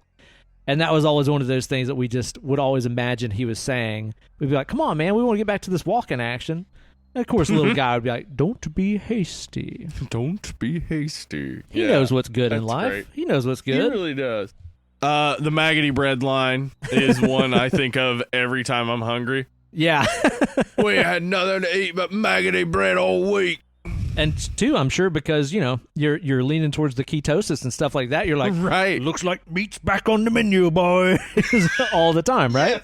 Yes. The best keto line. Looks like meat's back on the menu, boys. Oh, I hope you're And then excited to talk you eat an about orc. fucking keto diets in this movie because I got some shit I want to tell you about, Steve. Oh, okay. I'm gonna save that for excited. fucking later. Yes. One of my favorite lines that's delivered in this movie is by Gollum. And this is one you can use in a lot of different purposes. It's always kind of the right time to send this to maybe a close buddy or something like that. There's that part where Gollum is kind of arguing with himself, and he says, "You don't have any friends. Nobody likes you." Oh, That's some real cold-blooded shit you can just bust out It really is. pretty much any time. Dude, he's so mean to himself. This is another nice mean line that is, I think, also, yeah, it's only in the extended editions because Denethor says it. But I think about it all the time. I know his uses, and they are few. I think about, yeah, I think about that a lot when I think about certain people. Like, I know his uses. I'm thinking of a lot of people right now. Yeah. Like a lot of people I've worked with or like, played music with and stuff. And I'm like, Right. His uses are Exactly. few. Few. Yeah. Do you ever go to the grocery store and pick up some potatoes and go, "What taters?" Yes. All the time. I have to. Or potatoes. Boil them, I mash them, spell stick them it in a like- stew. Yeah, anytime I'm writing it down, that's in my head. Like, my head is like, potatoes. Right, yes, that is how you spell that. Well, especially because I live with somebody who, as an absolute obscurity for someone who comes from a German family, Kate doesn't like potatoes at all. Whoa! Like, in no way, shape, or fashion. She just thinks they are the most mind-blowing. worthless food ever. Which is, Wow. My God, man. Potatoes are the fucking best. Potatoes are love. Everybody's got a hot take. That might be the hottest. Yeah, that's a fucking scalding hot. That's a twice-baked take is what that is. For real. So, yeah, every time, there's like potatoes in something that we order, like a curry, or I make a curry and it's got potatoes or something like Right. that, she's just like, why? Why? And I'm always just like, well, fucking boil them, mash them, stick them in a stew. Yeah. Like, come Stick 'em in on. a stew. They're potatoes. They're good. It almost feels like he almost had like a Bubba moment from Forrest Gump. Boil 'em, Oh, yeah. mash them, stick them in a stew, Steam them, fry 'em, jambalaya, coconut. rice them. You can do Yeah. all sorts of things with potatoes. Yeah. Oh, man. Yeah, that's right. This is one I thought that you might try. You might try maybe even writing a song to go with this quote. But I think metal guitarists could definitely use this. Bring your pretty face to my axe. Oh, dude. Gimli's line in there. So fucking Yeah. metal, dude. Yes, Talking it to that is. warg. Yes, Fucking bring it to my axe. absolutely. This, I mean, like, just speaking of metal in reference to Lord of the Rings Oh, is man. like, yeah, like it is metal as fuck. Fuck And yeah. then you got Christopher Lee in here, who is a metal icon, He has a mind of metal indeed. a mind of metal They even and wheels. say it in the fucking movie. Fuck yeah, Trees hate wheels. I hadn't really thought about that, but I was like, well, yeah. what use do they have for them, really? Why would a tree want a wheel? Trees probably Fuck a don't like wheel. much else other than other trees, sunlight, and water.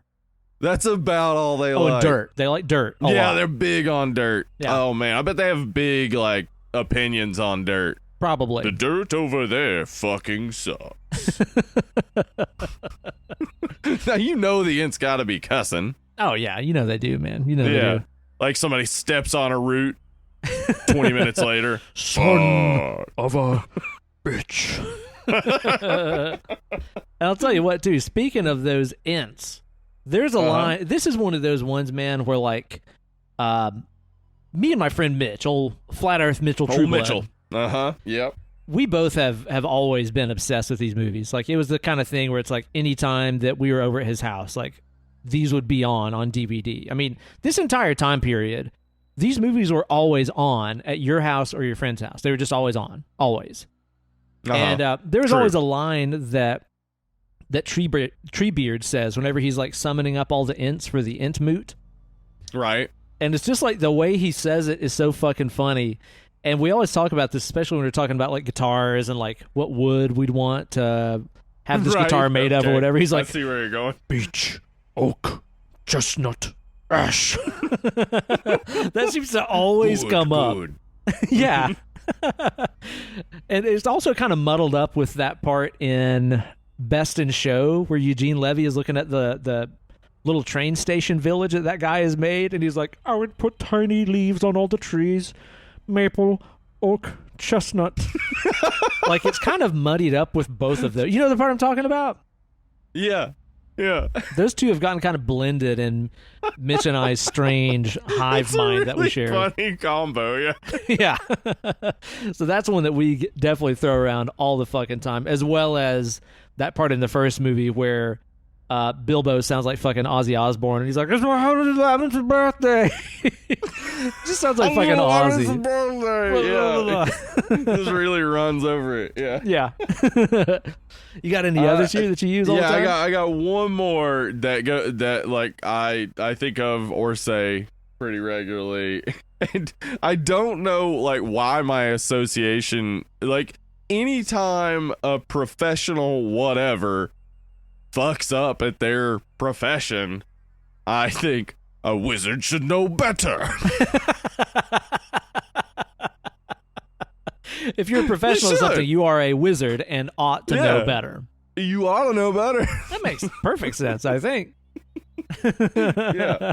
Here's another one I thought of, and it's only gonna be in my head now because of doing this podcast. But I thought if you were a medieval 9/11 conspiracy theorist, oh wow, you could say this line: "How can fire undo stone?" You know what? It's all coming together, dude. This movie's called The Two Towers. It came out the year after 9/11. The truth is out there. Turns out orcs did 9/11. Sounds like orc mischief to me, I'll tell you that. Sounds like orc mischief to me. Holy shit, man. You got anything else? No, dude. I think that's the majority of the ones that I've at least plucked from this movie. I'm sure there's some in Return of the King that I'm forgetting about. But of course, definitely. I'm about to rewatch that too, because why the fuck wouldn't I? I'm just going to watch two of them and not watch the third one? Are you crazy? That would be ridiculous. I got halfway through it, so I watched 2.5 hours. Yeah, I was going to say, so you spent all day watching it, and you're halfway done. As I said, I watched this 3 times for the podcast, Jesus so I've been a little busy. That's like 12 hours of this movie. It is, and I actually watched the theatrical edition for the first time in forever. I haven't seen it since the fucking theater, I don't guess. Yeah, it's I got a lot to say about the differences between the theatrical edition and extended edition, but hey Ben, hey Steve, are you looking for the ultimate stocking stuffer for this holiday season? I sure am. What am I gonna stuff that thing with? Well, Ben, look no further, because our sponsors, Manscaped, have the tools to make you win this year's stocking stuffer or white elephant competition. Oh my God, they got the tools that you need for your tools. That's right. It's tool time. It's tool time with Manscaped. I don't think so, Tim. I think so, Tim. I'm pretty sure, Tim. You see, Manscaped is the only brand dedicated to below-the-waist grooming and hygiene products. And great news, Ben. This is for all our European, Canadian, and Australian listeners. Manscaped just released their products across your vast countries. Holy wow. This is going to be a globe covered in shiny, clean globes. And I know some of you out there thinking, it's a crazy old time. I don't even get out ever. Why do I need to manscape? Let me tell you this. When you look good, you feel good. And when your boys look good, boy, do they feel good. I'll tell you that. You're doggone right. You're doggone right, Steve. Just because you're in quarantine don't mean you don't need to be clean, y'all. But, Steve, let me let you in on a little secret here, because I know we got a lot of listeners on the show here that are saying, but, Ben, but, Steve, I ain't got no balls of my own. I don't need this manscaping. Let me tell you what, ladies, this can be for you too, because I'm going to tell you what, you can get this thing and take advantage of using that up before somebody creates Womanscaped and starts charging you 3 times as much for the same stuff. Y'all know how this works. Listen to me, Dead and Lovelies. Manscaped is forever changing the grooming game with their Perfect Package 3.0. What's in there? You get the Lawnmower 3.0 for lawn mowing your nards area. It's skin safe. I used it. No tugs, no nicks. I enjoyed it. You can even create a little less mess by using that thing in the shower or getting one of those Magic Mat disposable shaving mats they got. Catch all that hair as it drops. And let's not forget about the Crop Preserver anti-chafing ball deodorant. Do what? And moisturizer. This is amazing. You're putting deodorant on your armpits. Get some deodorant for your balls. What else are you going to get in that Perfect Package 3.0? Some anti-chafing performance boxer briefs. I don't know how they've done it. It's time to get this Perfect Package 3.0.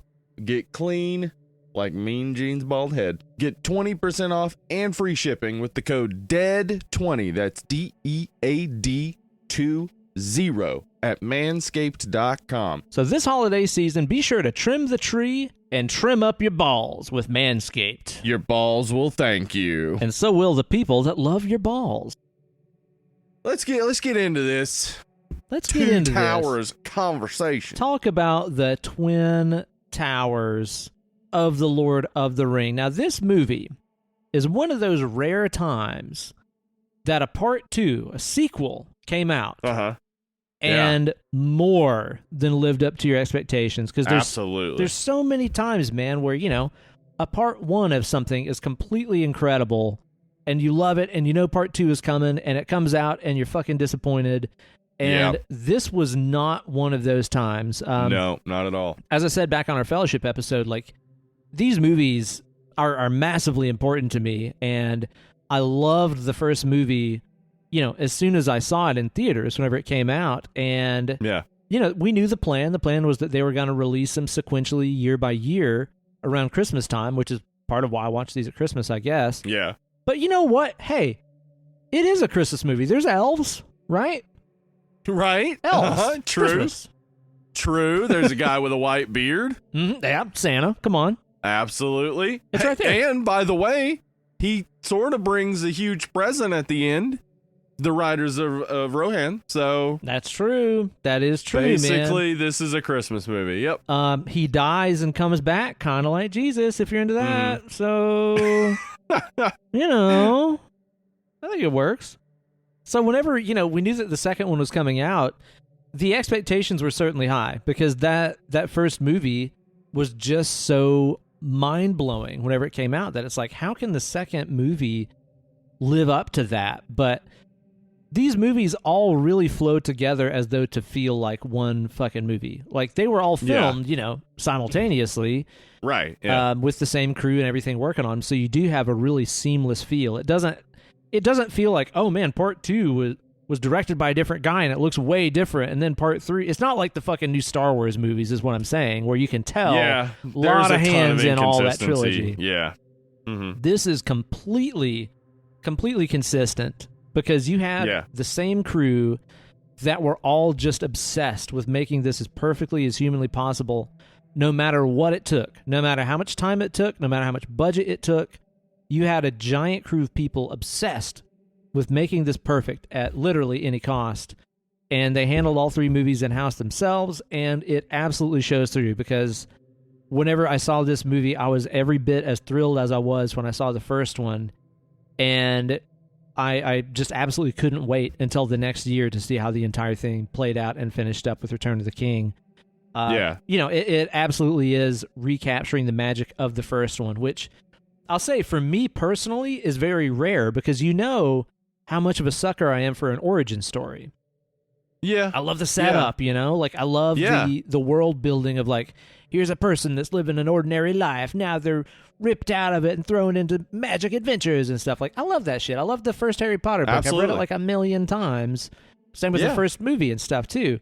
So for this to not really have an origin story in it, and to captivate me every bit as much, maybe even more than the first movie, that is from my experience as a human, a rare feat. Did this movie have the same experience on you whenever you saw it? Yeah. And you know what you're talking about with like firsts of things is like there's so much there where it's like there's the potential, like so much potential of the first book in a series and the first film in a trilogy or whatever, that like there's always so much anticipation associated with it. That's what I think we like about them.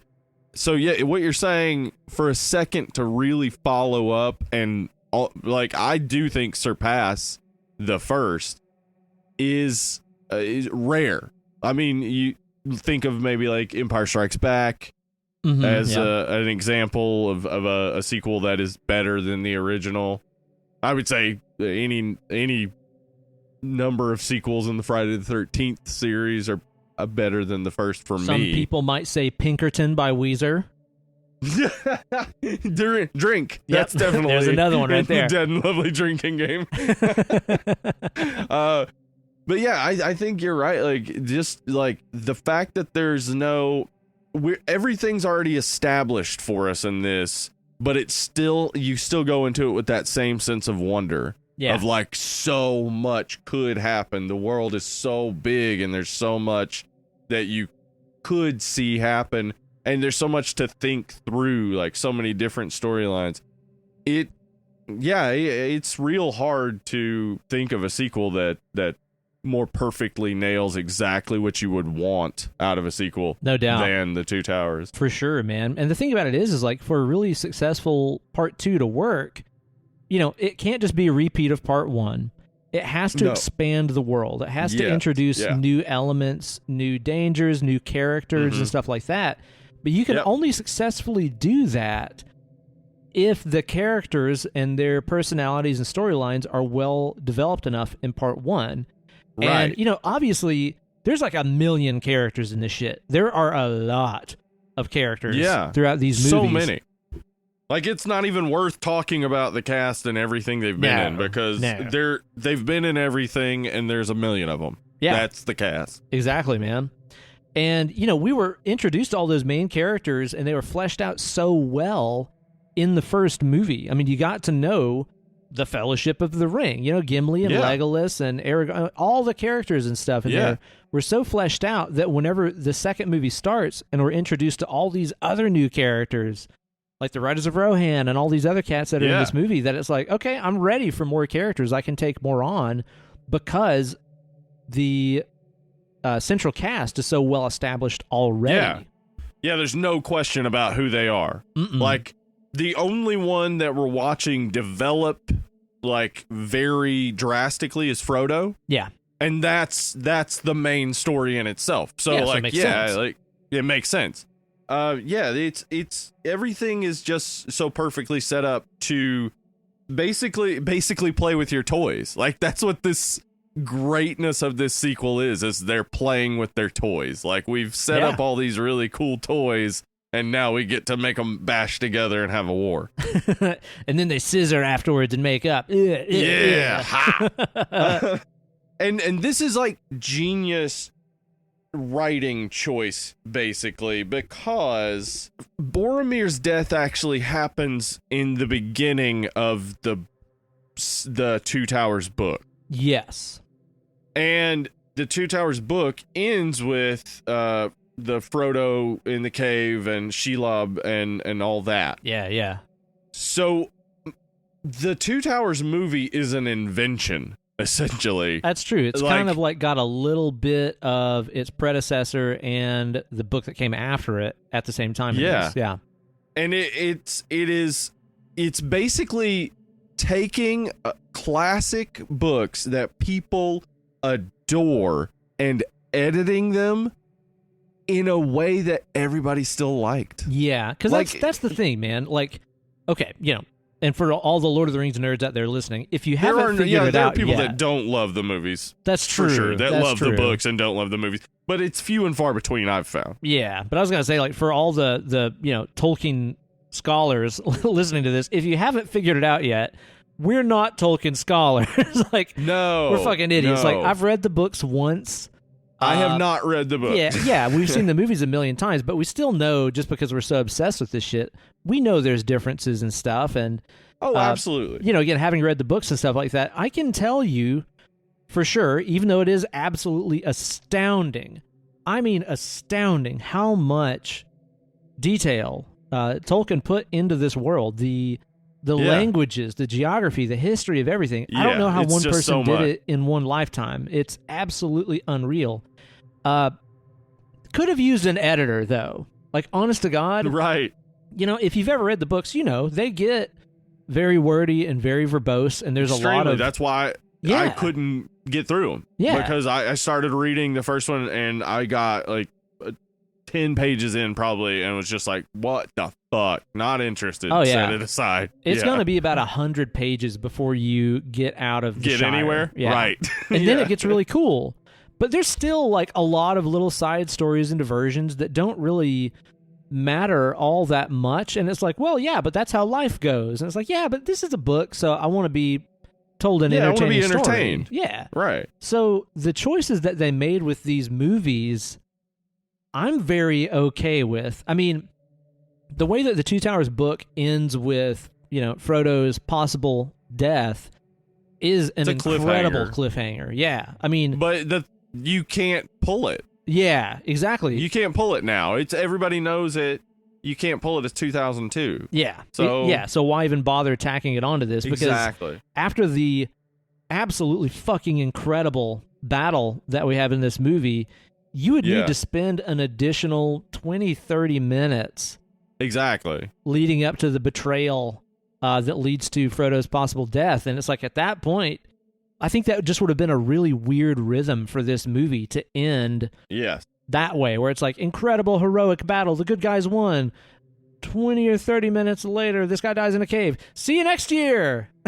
And it would have actually taken away something that, I mean, no way in foresight you could have seen this, but in hindsight, this is true, that so many people I know who love things about Lord of the Rings but don't love the movies love Gollum in the Two Towers. Yeah. Like, my wife absolutely adores Gollum in the Two Towers and has seen the Two Towers a bunch, but has not seen the other two movies a lot. Oh, really? Because she loves Gollum. She loves the story of Gollum and how he worked in the Two Towers. And that would not work. Like, it would be a betrayal to those people at the end if suddenly you see the twist of Gollum betraying Frodo. Like, the movie does a good job of establishing all of the empathy in the world for Gollum so that you understand his motivations well in Return of the King. And it is a surprise, but not a surprise. It's like, you're more in his head than you would be the other way. Yeah. So it works really well. And what's great about that, too, is that, you know, in this particular movie, whenever we do have, you know, Gollum presented and stuff to Frodo and Sam, those two guys, those two hobbits there, are really playing out probably the audience's two different reactions to Gollum, where Sam is like, this guy's shady as fuck, keep him away. And he is. And then Frodo is like, I feel kind of sorry for this guy. He's fucked up. And I feel like if you're sitting there in the theater watching, you're probably in one of those two camps. Yeah, there's one of two running in your head, definitely. And I definitely think that for me, it's I am on the Frodo side. Like, I as like my wife and I watched it together, and like, she really just does not, she's not about Sam being mean to Smeagol. Like, just, and I'm with her, but I get it as well. I get Sam, because what's going on is Smeagol, he's a ticking time bomb. He's going to eventually try to get the ring. Yeah. It's going to happen, no matter how nice he is along the way. Yeah, I mean, that's why he started following him anyway. Exactly. And it's going to be more of a surprise if you pretend it's not going to happen. Hmm. So I get why he's treating him that way. I could not do it. I would still be nice to him because he's being nice to me, no matter what I knew was going to happen in the future.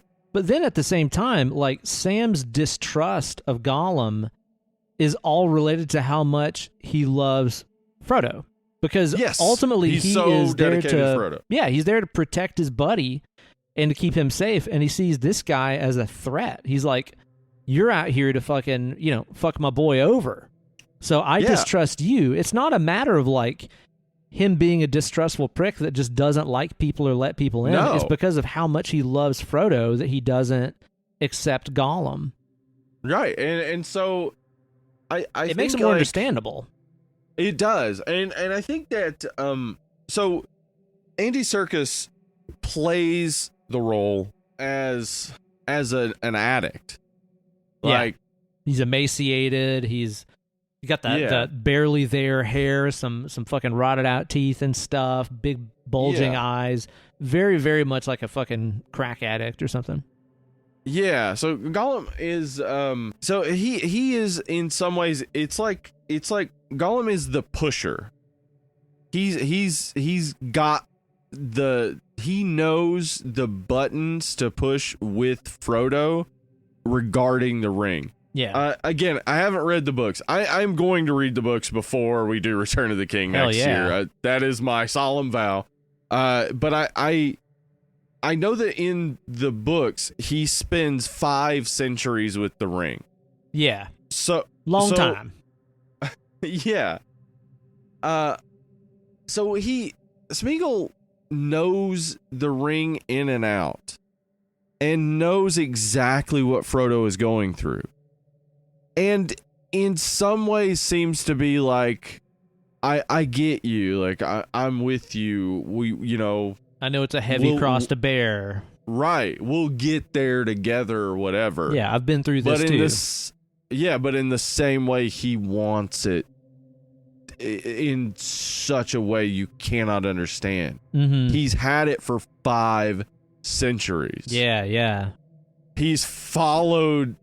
Yeah, he followed them through the mines of Moria and shit. Like, he's after it. Yeah. And in the same way, too, it's like that's very similar to the kind of manipulative, deceitful tactics that, drug addicts and stuff like that often take on to get what they want out of people. Yes, and that it's I mean, this movie deals a lot with whether people can be redeemed, whether people can come back from certain things, and the outlook of the movie certainly is that they can't. Like, even Frodo has to go off to the Undying Lands, like, because his addiction, his desire, his connection to the ring is still there. Yeah. Like, he's got to escape Middle-earth entirely. So this movie has that perspective, and that is why there's a dichotomy of how to deal with addiction, of just either be a dick to the person or be understanding but put yourself up for potential, heartbreak or harm by being connected with this person who might very well do anything to get their fix. Yeah. And it seems like Frodo and Sam really play out those two different attitudes, where Sam seems to have the idea of like, this guy's already fucked up. He's going to stay fucked up. Yeah, there's no changing him ever. Don't trust him. Yeah. Whereas Frodo is more like, I really pity him. Like, he even says, like, now that I see him, because, Gandalf had told him about Smeagol and stuff, and he's like, now that I see him, I pity him. And that's very understandable. I mean, if you've ever seen somebody that's really fucking strung out and it's rough, the chemicals in their body are just going fucking crazy. And it's not their fault. Like, that's the thing. You look at it and it's like you can be mad at Smeagol all you want, but at no point is it his fault. Like, he is absolutely incapable against the power of the ring. Yeah. He can't, like, he's not Faramir. He's not Aragorn. He's not those people. He cannot just say no. Right. Yeah. Yeah, he And should have said that's- no to the ring.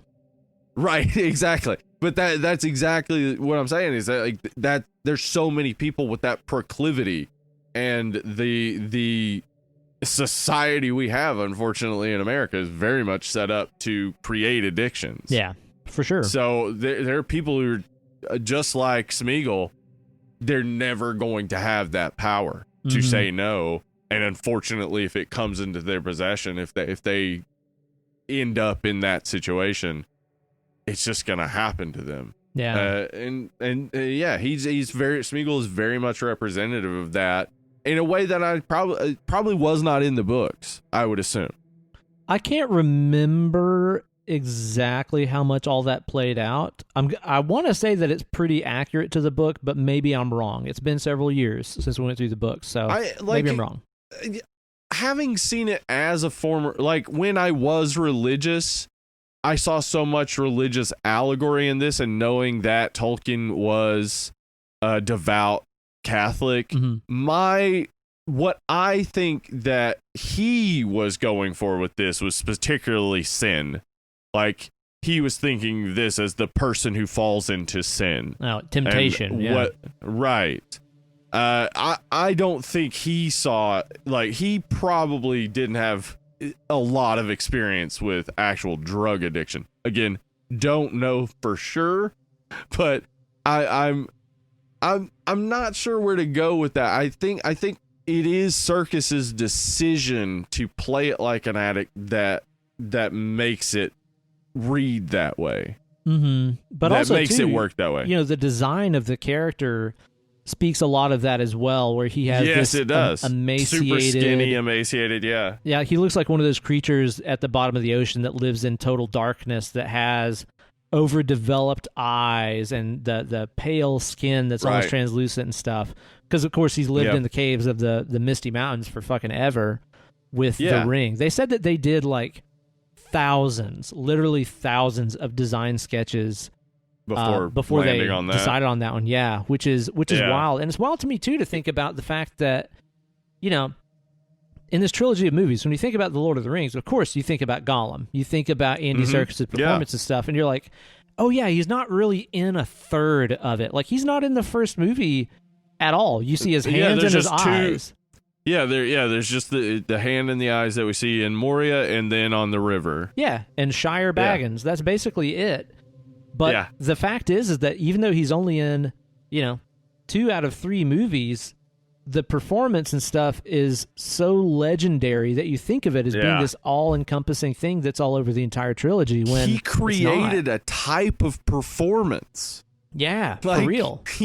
He made motion capture a type of performance. Without Andy Serkis's performance as Smeagol / Gollum, we don't have the MCU. We don't have any of these. There'd be no Thanos without Gollum.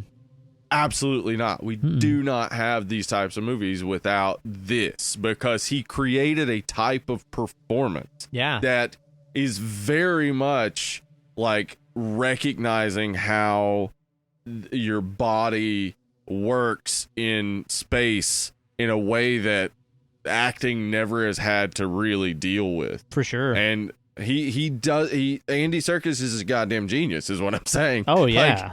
Like you watch those Planet of the Apes movies, and without a doubt, Caesar is the most captivating performance throughout. Oh yeah, and without a doubt. It's motion capture. It's a chimp.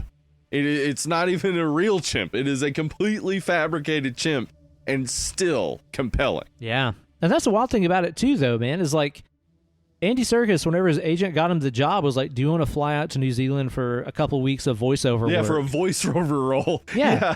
And then they're like, it was going to be voiceover. They totally changed the track of action here, and they're like, actually, why don't we just have you act the parts out, because you understand the character so fucking well.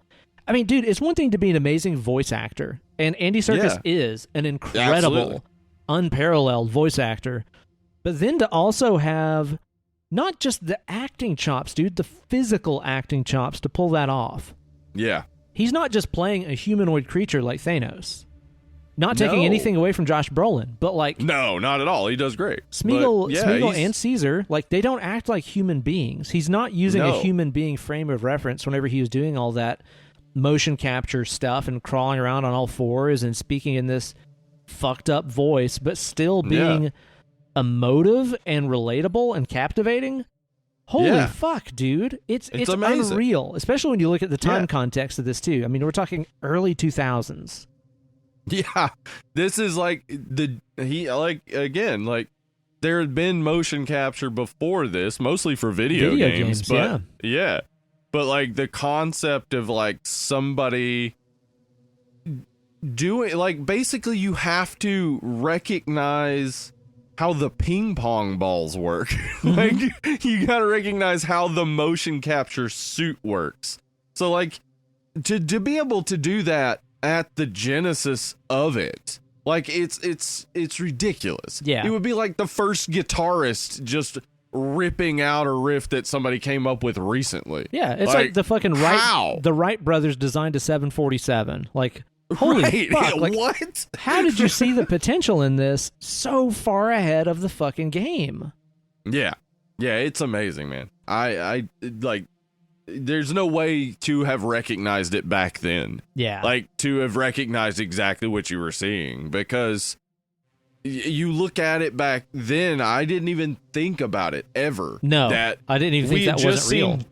Yeah, we had just seen Jar Jar Binks a couple of years before. That's a great And frame it of looked like reference. Yeah, shit. yeah. You're like, I'm watching a fucking cartoon interact with people, and then several years Yeah. later, your ass is in the theater watching Smeagol bounce around, and you're like, man, that poor fucked up guy. Yep, that's all you think about. You don't think about how he's not even on set. Like this is a tennis ball probably. Yeah, it's Like, it's nuts. He performed a lot of his stuff. I think though he was actually on set. I think to, he did like, some talk. of it. Yeah. Yeah. As far as I Yeah. know. Yeah, I know Sean Gunn stood in for Rocket Raccoon. Normally you don't get the main actor to do it, but like I think a lot of it is obvious that like, because I just watched The Frighteners, which is Oh, Peter yeah? Jackson's movie right before this. I watched it like a month or And two ago. Yeah, that's one of the things that like made me think I need to watch this was you watching it a while ago, and like me thinking like, right, this was the movie he did right before Lord of the Rings. Go back, look at it. The eye lines are all fucked up. Oh, it's completely Like- shot. It's terrible. Yeah. Anytime Michael J. Fox is talking to the CGI ghosts, he's looking in a completely different direction. Yeah. Like Peter Jackson had figured that out from seeing the failure of the not that Frighteners is a failure. It's a fucking awesome It's movie. still fun. Yeah. But the CGI was a failure in a lot of ways. But I think he learned a lot from that on eye lines and how to make your CGI character fit into the world with the actors. Oh, yeah. No, without a doubt, man. You have to be a fucking genius to understand how that technology could work in a way that is understandable and believable, you know? Yeah. Yeah.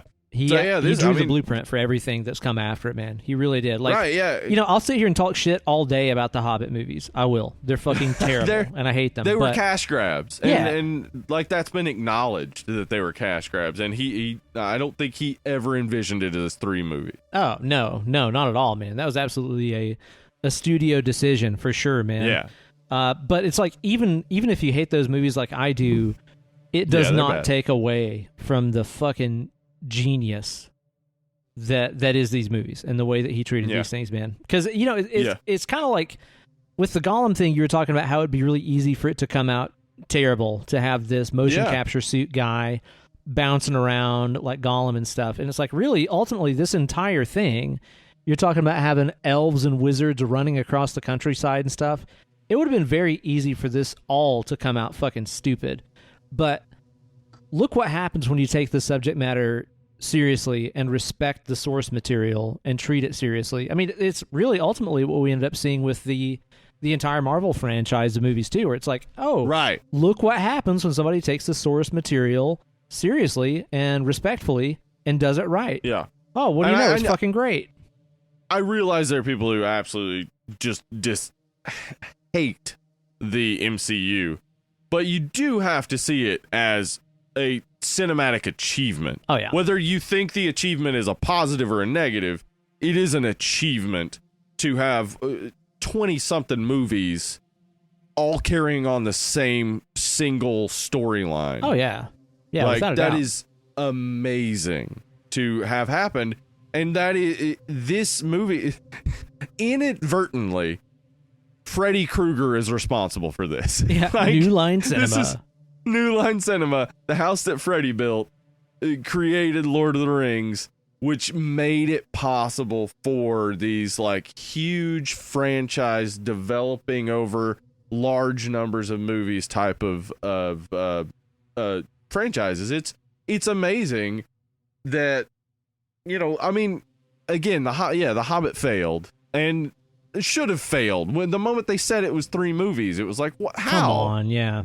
Yeah, like it's the smallest book of all of Tolkien's writings. It's the shortest one, Yep. and you're turning it itself into 3 movies. Come on. Yeah, it was bad, that idea.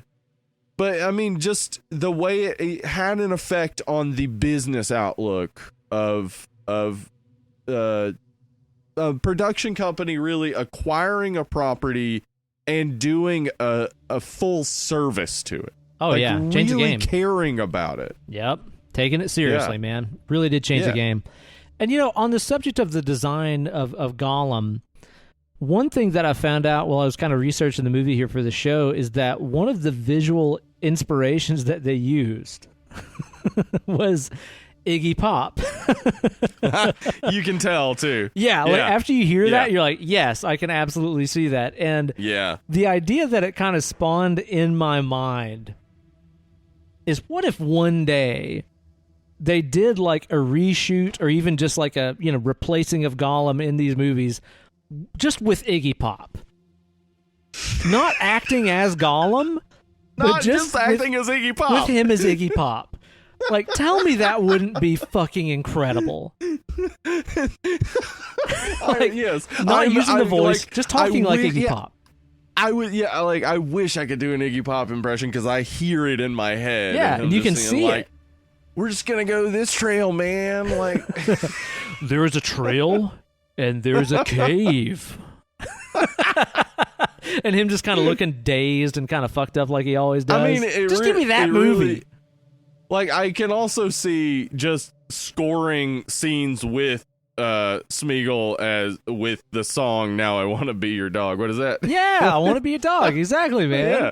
That's his theme instead of the da da da da da da da. Absolutely. It's I want to be your dog. It's just that song. I Yeah. think it's a great idea. Yeah, that's absolutely, yeah. That, but yeah, he looks a lot like Iggy Pop. I mean, you know, obviously in a very cartoonish way. Mm-hmm. Iggy Pop does not look like Smeagol, Mhm. but he's definitely got he's got some Definitely similarities there. for sure. And I want to see Yeah. that remake happen. I want to see that going on. Definitely. I would love to see that. Yeah. I'll tell you what else about Gollum, Steve. Tell me what else. I think this entire dynamic that we kind of have this thruple, right? We got these 2 hobbits. Yeah. We got the Gollum in this movie. Yeah, we got. They're hanging out all the time and stuff throughout this whole Uh-huh. thing. I think the real dynamic that we're wrestling with here and the real culture clash that we're seeing is between people that have traditional diets and people that eat paleo. Yeah, Because it's it clear is. that Gollum is right. all about that Yeah. ketosis. Am I right? He is. He's he likes clearly them raw and regularly, man. He don't even fuck around with cooking. no, That's he how doesn't. primitive he is. He Yeah. likes proteins exclusively, and then Yeah. meanwhile, what are the hobbits eating the whole time? Bread, bread, potatoes. Yeah. Wow. Yeah. Gollum. I mean, look at the guy. Okay, not to be. I'm not trying to shame anybody's body type or anything like that. Compare Sam. But Gollum is peak man. I mean, look, Right? okay? Like, look at Sam and his body Yeah. type. Look at Gollum, who just eats fucking wiggly fish and conies. Look at their body types. I think that Peter Jackson was trying to tell us something here. Well, I think what he was trying to tell us is that apparently, if you store up enough carbs, no matter how long it's been since you've eaten, you can pick your friend up and carry him into Mount Doom. So He does do that. There's no way Yeah. you could do that if you're just running off of squiggly fish. Yeah. So I think his like in Two Towers, it seems like maybe he's like, yeah, keto's the way to go. Look at all the But weight then- he lost. Yeah, but then Return of the King, he's like, that lost weight doesn't help you so much when you're trying to pick your friend up, now does it? That's exactly right. I'm pretty sure that is the message. I think it is a very pro-carb series of movies. Looks like meat's back on the menu, boys. I mean, they're bad guys, clearly. You yeah, know? yeah, you're right. Exactly. The people who are into keto are the bad guys. Mhm. So That's right. I mean, Gollum is skinny, sure, but at what Absolutely, cost? yeah. At what cost? That's the question the movie really has. It's the central question of the movie. Uh-huh. Is at what cost? Yep. Sure, you'll get skinny, but is it worth Yeah. it? That's the message it of these worth it? movies. Yeah. You I know, love it. I gotta wonder too, though. Those hobbits, right? Mm-hmm. They out there, they traveling around, they're eating that lembas bread. Oh, they love it. You Or get, don't. You I get don't a know. bite of that stuff, it is like a whole day's worth of food, right? Sure. What's your shit like after you eat that? Dense. Is it a normal shit, or is it like really small but super dense? Yeah, like I think it's one of those that when it falls off your butt, you hear bloop. Like just a thunderous Cannonball. kind of thud. Yeah. You gotta wonder, I think- right? Yeah, I think elf shits are loud is my point. The most elegant, intelligent, noble race of creatures in all of And they're Middle just Earth. like You gotta wonder. Yeah, you do. It's natural to wonder these things. So all right, so let's talk about though those three real quick. I think a traditional maybe psychoanalytic analysis of them is that they represent the ego, the superego, and the id. P.S. This is why people listen to this fucking show, is because we just talked about the kind of shit you take after eating lambus bread, and now we're talking And then about the I'm superego. Freud, yeah. But Freud. Yeah, that is our brand. Yeah. Pretty sure. Yeah. So, I guess I should talk through that just real quick, but I want to move beyond it because I think psychoanalysis is kind of shit. Uh-oh. Because What are you, Scientologist, Steve? Yeah. Well, no, I'm all about psychiatry. You're Psychiatry, Scientology yes. Steve. It's me, Scientology Steve. Hail Zeno or whatever. Yeah, or whatever. I don't know. Yeah. Go, who's the Scientology? Go Lizzie Moss. Oh, okay. She's our girl.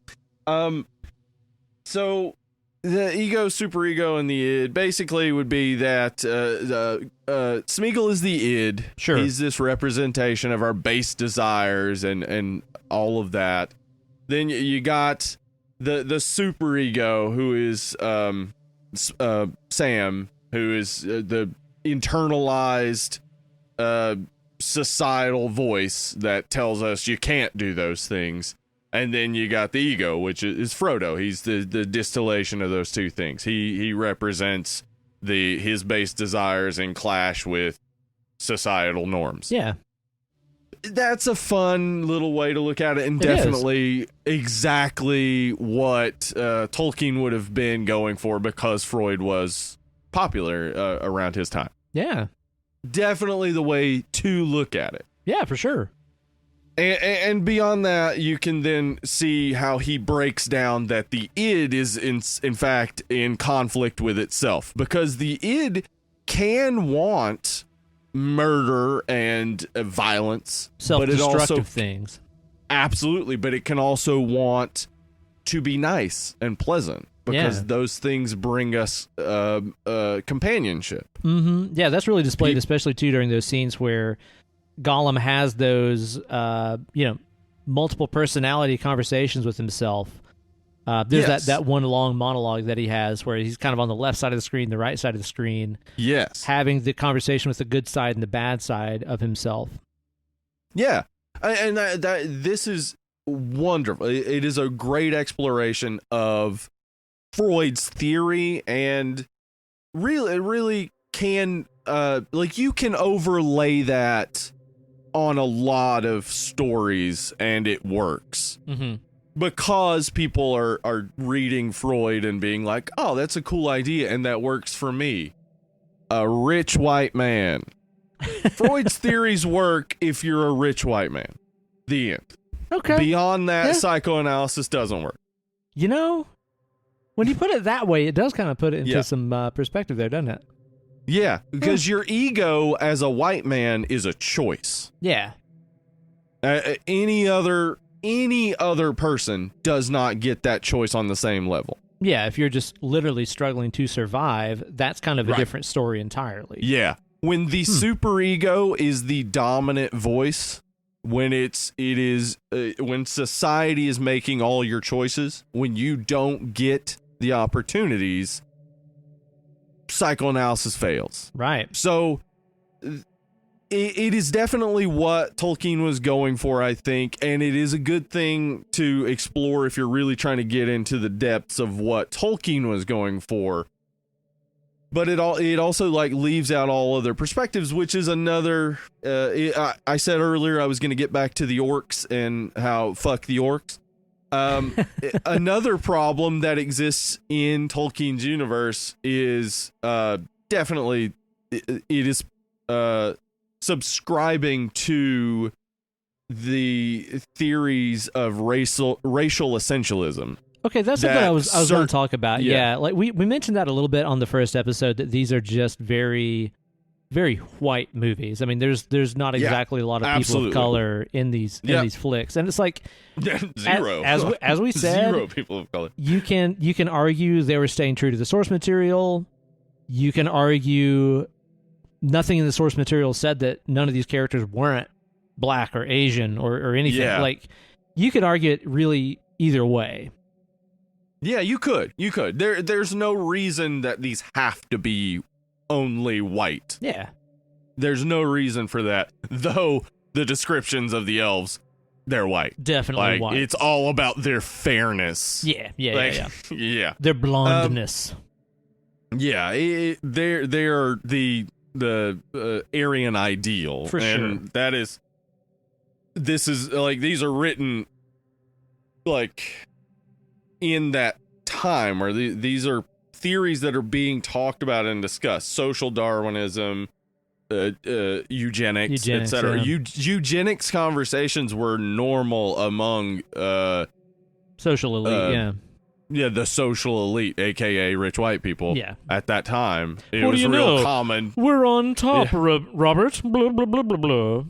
Yeah, looks like that old Darwin was correct regarding scientific things. Must then work culturally, right? Right? I'm not bad for killing people for rubber or whatever. For rubber. Yeah. Yeah, that did happen. Anyway, so all right, so the orcs, they are black, Yes. or blue, or green. Like, they're basically what every racist is referring to when they're like, I don't care if you're black, brown, purple, or what. Yeah. Like, they're definitely not they're- white, I'll tell you that.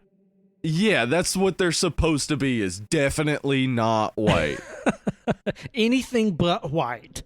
Yeah, and is that true. is what they represent. Is like we never get a concept of their culture, of like who they are as a people or whatever. They're just warlike beings.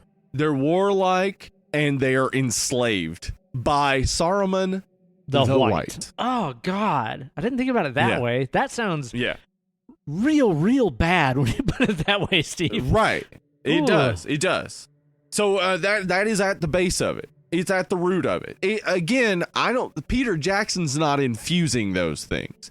Peter Jackson's doing his best to make this present well in a time where hopefully people aren't that way. Now we realize this is 2002 when people are like, I'm pretty sure racists don't exist anymore, right? It's over. Whee! Yeah, but no, they do. There are a ton of them. But it's like I could also sit here and say maybe the fact that he made the bad guys the one enslaving the non-white folk, maybe that's a Right. statement in itself. I don't Maybe, know. maybe, I don't know maybe. that much about Tolkien. I don't know. Again, yeah. So I want to believe the best, but rich old white guy in these times, it's kind of hard to believe the best. yeah, why believe the best? Yeah, like why? So we'll get way more into that in Return of the King. We'll talk Tolkien. We'll do all that after I've read the books and really gotten into it. This is one of those things that like I've put off forever, and really we're doing these episodes for fun. And it was like, oh, that seems like such a chore. But now I feel like I kind of have to. Yeah. Because for Return of the King, we're gonna have to talk about some tougher subjects. And I think this... So, all right. I think this isn't and is Tolkien's fault. Like, fantasy and sci-fi both fall back on racial essentialism pretty regularly. It's true. Like, it is the concept that a planet is full of people who all agree on so many things is so outlandish and ridiculous Mm-hmm. that how is it still regularly portrayed in fantasy and sci-fi? Like, oh, we're going to a planet. Turns out on this planet, they all are this way. Right, yeah. And it's like, what? What planet like they're always like forgetting Earth exists, like forgetting countries exist, forgetting that in neighborhoods people disagree on everything. Like, oh, yeah. It's like We got the entire fucking South and the States, and we can't even agree on fucking barbecue. exactly right. Like in South Carolina, they're making mustard barbecue, and by the way, it's fucking delicious. I'm from Memphis barbecue territory, and I cannot agree that one is better than the other. Best But barbecue I've people- had, St. Louis. Can't lie. It's really fucking good. Oh, I've God. had some amazing barbecue in Texas. I've had Oh, some yeah, me amazing too. barbecue all over the place. Mhm. Really good barbecue at Bloodsoe's in Los Angeles. Mm-hmm. Or So- Sweet Peas in Knoxville, Tennessee. Well, there you go. Anyway, my point is nobody can agree on anything, and like it's like when you create these races. Tolkien did so much for this. He did so much that it is ridiculous of me to say, why didn't you do a little more? But why didn't you do a little more and really recognize that there would be actual problems among the ranks of these orcs beyond just we haven't had anything to eat but maggoty bread all week. Like, Mm-hmm. there would be like, why the fuck are we doing this? Like, there are more of us than him. Yeah, yeah. He's just in a tower. We can get in there. Yeah. The one white guy in the tower. Like, why are we fucking Yeah. listening to this guy?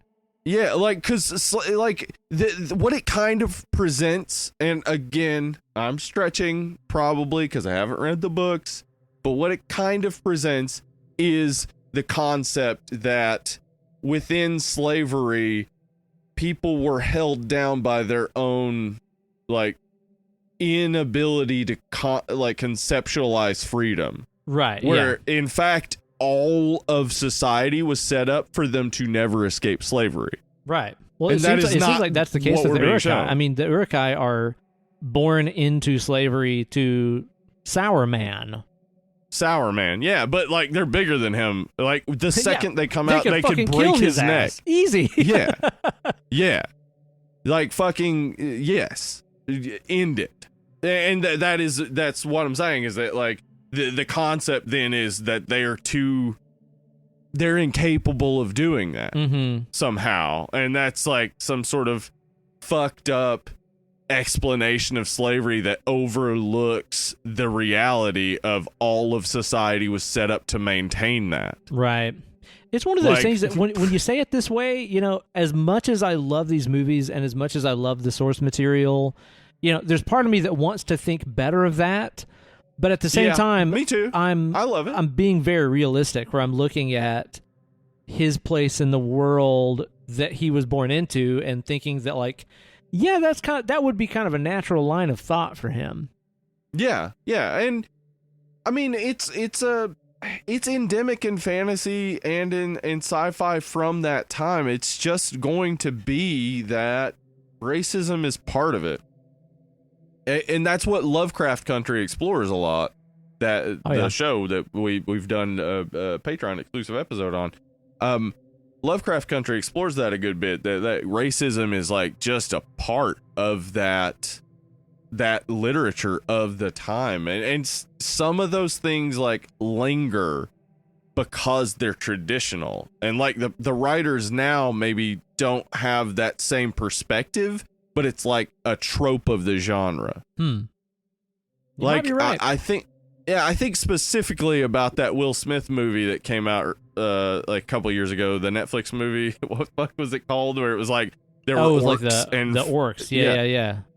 And by the way, I remember I watched it and I said on the show I'd watch more of that. Like, I didn't love it, but if they made another one, I'd watch it. Like, I think it's just a desire for fantasy, but it fell into that trap of just like, I mean, it was exploring racism through that in some way, but it was still basically just like racial essentialism. So it's just a problem with fantasy and sci-fi at times, which is why, again, people love Star Trek. If you go back and watch like Star Trek Next Generation, any of those shows, and see, like, yes, they still have that problem of like, yeah, all the Vulcans are one way, and like there's still that problem.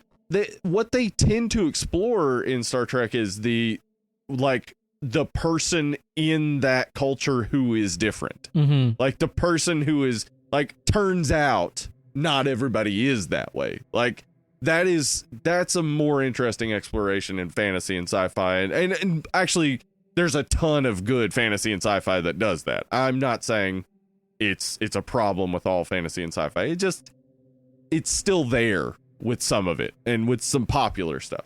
Gotcha. It makes sense, man. And on the subject of these stories and how they are primarily all about like white dudes doing stuff and saving the day, which they are. I mean, inarguably, they absolutely are. Yeah, absolutely. Yeah. Let's talk a little bit about the women in these stories, because while the women aren't necessarily main characters in these stories, whether that be Arwen or Eowyn or any of those, none of them are on the pretty quest. Much the same name. Yeah, Just kind of like, the same name. Anyway. But at the same time, the women in these stories, and we're starting to get more of a taste of it in this one than we did in the first one, are fucking badasses. And we see even more of that in the third one. It's like, what I like about these stories, man, is especially considering the time period they were written in and fantasy leading up to this point and stuff like that, there's no damsels in this story, in this entire trilogy of stories. Like, name a helpless damsel trapped in a tower needing to be saved by a man. Like, are there women in this that are interested in romantic relationships with men? Yeah, absolutely. That's also that is normal. Their driving that's fine. force mostly, but but they also kick ass and can defend their own a lot of times. Here's the thing. Again, I haven't read the books, but I've read about the differences between the books and the movies. I think a lot of the kick-assness of some of the characters, Arwen and Eowyn particularly, maybe, it comes from Fran Walsh and Philippa Boyens, the screenwriters, other than Steven Sinclair and Peter Jackson. Fran Walsh, the secret weapon of these fucking movies, dude. The unsung hero. Absolutely. So in the books, as far as I understand, Arwen actually has a very limited role. Yeah, she was pumped up for the movies, and I'm glad for it. Me too. Yeah, I think that like Galadriel is obviously just a badass, but she's representative of a goddess. Like she's representative of culturally like the ideal feminine power, where she she has a ton of power, but she, I guess, is polite about it. Like that's the ideal feminine power in the early 20th century. But Eowyn ends up representing like badass woman. Like she not only knows how to fight, but recognizes it's an essential quality for all people to have. Yeah. Is knowing how to defend yourself, knowing how to protect yourself, because the army can't be, the men can't be there. There are times where you have to protect yourself, and beyond that, when you want to protect your loved ones, you want to be on the front line. You want to be the one actually there, making sure your loved ones are safe. Yeah, she doesn't really understand. She's like, why do I have to stand back here with like the children and the super old people? She's like, I want to be out there. Right. Yes. And that gets realized, of course, in Return of the King with her and Mary, which is like just some of the best shit. It's like it like the "I am no man" line, like in Return of the King. You can look back on it and say it's cheesy, but it's fucking not. Fucking it awesome. Nailed it. Fuck yeah. Just nailed it in that moment. Just because it was 2003. This wasn't, as we said earlier, Black Christmas trying to cash in basically on a Me Too movement. Mm-hmm. Like it is absolutely just, this is a badass. Oh, like, yeah. And she's showing it throughout this, though most of, I mean, and this has to be a part of the books, I would assume, that she just has this absolute thirst, like fucking dick hydration for Aragorn's 87-year-old dick. Man, like, she wants that old stuff, dude. Every time he's around or he is mentioned, she's like, where you at? What? What? Is there dick? I'll tell you what. Where is dick? About fucking Aragorn's 87-year-old dick. Man, Yeah. he's old enough to know what he's doing with it, but young enough to still want to do it. You know what I'm saying? Yeah. You know what I'm talking about. Who can blame her? Total hunk. I mean, I get it. Like, honestly, like, can you imagine P.S. somebody who's... This is 2 episodes about these movies where we've talked about Viggo Mortensen's dick. We already talked about his dick in the first one extensively. Well, number 3 will be next time. Yeah. Because just accept the it. dude, he's a swinging dick. Yeah. Like, the guy walks in, the moment you see him walk in after, like, the, like, supposed death, which, again, is not in the books, it's invented for the movies just to add some tension. P.S. The, like, the fake deaths in this movie, completely unnecessary. Come on, dude. You knew that could dying. be cut. We didn't need that. No. But him just like fucking pushing the doors open, slow-mo walking in, like, I goddamn own this shit. And like, Gimli is so happy to see him. Yes. It's so sweet. By the way, that is something that these movies present that has been burned out of us and needs to be brought back. But the idea of men just like loving each other, no doubt, and caring. Yeah. Why is this a problem, dude? Like, why are people like, oh, I can't care that my friend is having trouble or whatever? Like, what the fuck have we done? I couldn't dare let my friends know that I really care about them. Like, what the fuck is the matter with you, Steve? I fucking love you, man. I care about you. Yeah. I love you too, brother. See, that's not so fucking hard. It's not hard at all. The thing is that these movies are presenting us with these relationships, and so many people just jokingly all the fucking time are like, Frodo and Sam are gay. Yeah. And it's like, no, they're not. Yeah. They're not at all. This like, movie doesn't try to hide any of that at all. As far as, like you said, like these male characters really caring about each other and not just being like, oh, you're alive, huh? That's sick. Oh, cool, bro. That's cool. Whatever. I thought you were dead, but turns out you're not. Huh. That's pretty neat. Wow. I'm disaffected with your existence. Yeah. So that's cool, right? Yeah. It's ridiculous. And we need more of that. We need more fucking, Gimli. What was it? Oh, no, Legolas. when they meet the riders of Rohan and they're, fucking pointing their spears at Gimli, and Legolas is like, fuck you, bitch. Yeah, Bring dude. Fucking standing up for his little buddy. Yeah, I mean, I think their relationship is a treasure in this movie. Yeah, I think there's nothing more, because, it doesn't go into it enough in the movies, but from reading what I've read about the books, the enmity between dwarves and elves is huge. Oh, yeah. They hate each other. They do. The fact that Galadriel gave Gimli 3 hairs is, deep as fuck. Oh, yeah. There's so much lore to it. And the fact that Legolas will stand up for him.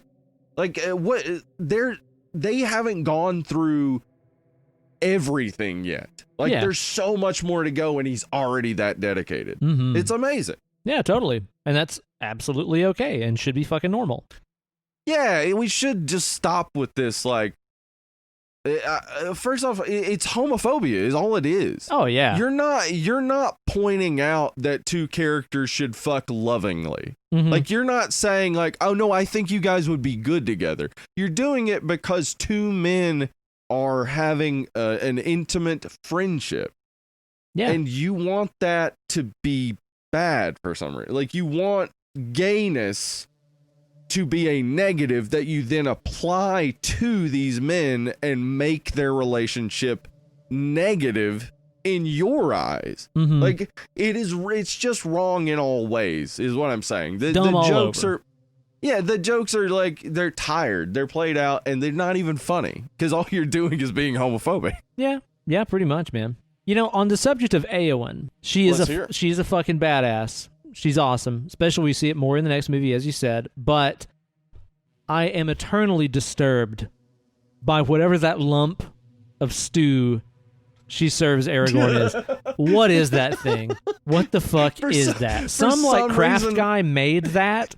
And somebody kept turning it back, being like, grosser, make it grosser. Put a vein in it. Yeah, make it grosser. It's a dumpling, sir. I don't care. Put a vein in the dumpling. What the fuck is that thing? She serves them up. For some reason, all I can think of is it's a piece of the baby from Blue Velvet. Or not Blue Velvet, Eraserhead. It's Eraserhead baby. Yeah, it's Eraserhead. Right. It's like a chunk of Eraserhead baby. That's the only thing that makes sense, man. I don't know what it is, but it's so fascinating and disturbing to me. It's just gross looking. Yeah. I when it's in his mouth, it's all I can think about is what does that feel like? Because it looks soft. It looks soft. It looks goopy and soft, but still tough, it's also and sinewy. Yes. How? What is that? I want to know the story behind that. If there's a Lord of the Rings appendix that I've not watched yet that's all about the making of the stew, and it's they have an on-set stew master that slaved for fucking 40 weeks trying to create the most disturbing dumpling. I want to watch that because I would absolutely zoom in on that and get into it. I want to meet a stew master. Nobody out there is embracing the stew. It's true. Maybe we got some listeners that are stew masters. I don't know. I really need to know because I want to know. I want to know, but how? Okay, how? Stew is fine. It's never amazing. No, it's always just It works. It works, man. On the subject of this movie, you were just talking about those relationships and stuff like this between the male characters, and I find that is a defining feature of this movie as opposed to the first one. Is whereas the first one, with it being the Fellowship of the Ring, it is about the group dynamic, and then of course at the end of that movie, the Fellowship is kind of disbanded into a couple of small groups, and this movie really studies the dynamics of those small relationships as opposed to the group dynamic. We get Merry and Pippin on their little journey. Right. We get the 2 hobbits and Gollum on their thing. Legolas and Gimli have their little dynamic there. It's this movie is really all about small dynamics, which works really well because we were introduced to all these characters in the first movie and got to know how they interacted with all of each other there. They went through some experiences and some battles and hardships and stuff like that. And then they split off, and we get to find out more about their characters when they're not in that group. It's actually when you think about it, very similar to what Marvel did with Avengers 1 versus 2. Yes. Yeah. A lot of lessons were learned from Lord of the Rings For sure. that have benefited all of us. Or not all of us. Again, a lot of people hate the MCU. Fuck but them. a lot of us. Yeah. P.S. dude, by the way, Marvel made their announcements about the next fucking wave of stuff. An animated so What If excited. series? Did we not fucking Yes. pitch this on Dead and Lovely? Yeah, I think we did. I think we so talked about stoked. exactly that. I'm super stoked for the Guardians of the Galaxy holiday movie. Fuck. Yes. I'm assuming it's going to be just a take on the Star Wars It has holiday to be. special. It has to be, dude. Yeah, and I really hope they have just random singing and all that shit. Little I cute want characters floating around everywhere. Oh my and god. porn for some reason. Yeah. The What? Star Wars holiday special is weird. Yeah. So, yeah. The group are the like two people dying. Like, it keeps playing out not just in like the major ones you said, but like say Arwen or Aragorn and Eowyn. Yeah. With Grima and Theoden King. Mhm, yep. With all sorts of just different Small groups, yeah. small dynamics playing out throughout the movie. I mean, I think it's genius because in a way you've already explored the characters in the first. Like, you've explored the Fellowship. We know that Legolas and Gimli are just tirelessly going to work for the Fellowship. The best. dude. That's it. They're the best. Those they two just care about. Yeah. Name a more iconic fantasy couple than Gimli No, and fucking exactly. Legolas. Dude, They're the way best. that, like you said, there's this whole kind of like dynamic between those are two, races that are supposed to traditionally dislike each other. You got the tall, skinny guy, the short, stocky guy. It's a classic, good cop, bad cop scenario. Right, yeah. They're also both like kind of comedic devices, willingly and Right. unwillingly. Yes. Like exactly. Legolas is like often funny without thinking that he's going to be. Like dry funny or like straight man funny. Yeah, straight man funny. Exactly. That's what I was trying to say. Yeah. And then Gimli is the more overt comedic device. But then also Yes. at the end of the day, both of those fucking characters are killing machines. Like Yes. unstoppable fucking It's murder ridiculous. factories, dude. And they Yes. get their kill count going on. Uh-huh. It's a treasure.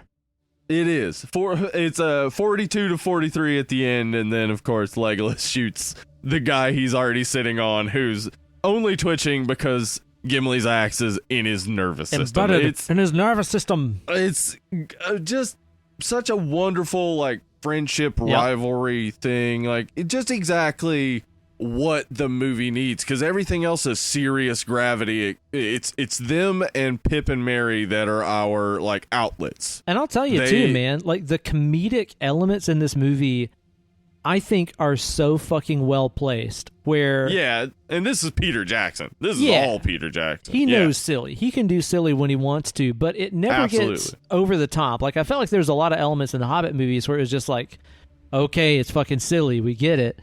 But in this, there's such great moments of, I think, relatable, like, gallows humor kind of shit. Like, even whenever Yeah.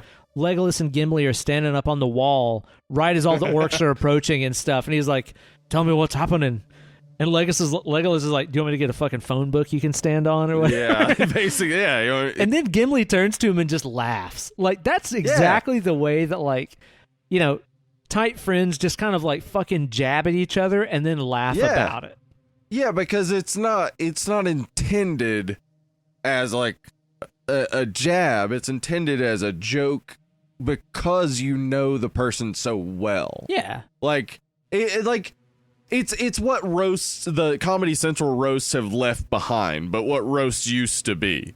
Like, the idea was like we're gonna all sit around and make jokes about how close we are with each other, Yeah. rather than like, I mean, just look at the Justin Bieber roast or whatever, where it's just like, fuck you, fuck you, fuck you. Wow. I hate you. You're a piece of shit. Like it's not, that's Insightful. not a roast. This is a basically an execution. Like, yeah. yeah. Yeah, the way that those two that- characters play with each other is so fun because it's like they're jabbing at each other's flaws, but at the same time they have nothing but respect for each other. It's like, yeah, Gimli's fucking short, but Legolas also knows he's gonna go out there and fucking murder 100 fucking orcs. Yes. Yeah. And that's, I mean, the thing is that, like, put these characters in Afghanistan, they're the worst. Fuck them. Like, these two in Afghanistan, it's like, oh, no. What? Why are you counting kills? Like, why are you so happy to do this? Mm-hmm. But the villains in this are so clear. Yeah. Like, the idea of this is like, and the message, the theme really behind this is, what if you were fighting against such a clear evil? Absolute evil. Yeah. Yeah, where it's like there's no question. There's no reasoning. There's no fixing it. It is pure evil that wants to destroy everything. Then you can have some fun with is- it. Yeah. Yeah, then you can be like, no, like I killed 2,000 of them. Here are all their ears. That's fine. Yeah. Nobody gives a shit. Like, yes, that's good. Less Though funny that in was Vietnam.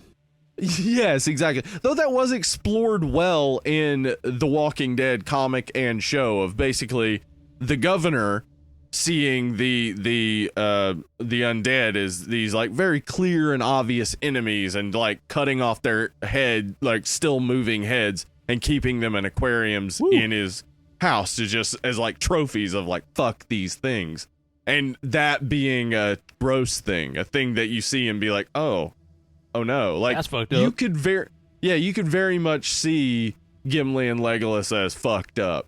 But I think the movie does such a good job of presenting this as a clear evil that nobody can side with. It's okay to play around with it a little bit. Yeah, exactly.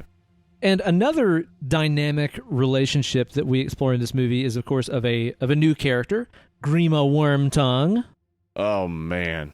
and his relationships with the king and also with old Sour Man up there in the old Sour Tower, In the Sour Tower, just hanging out.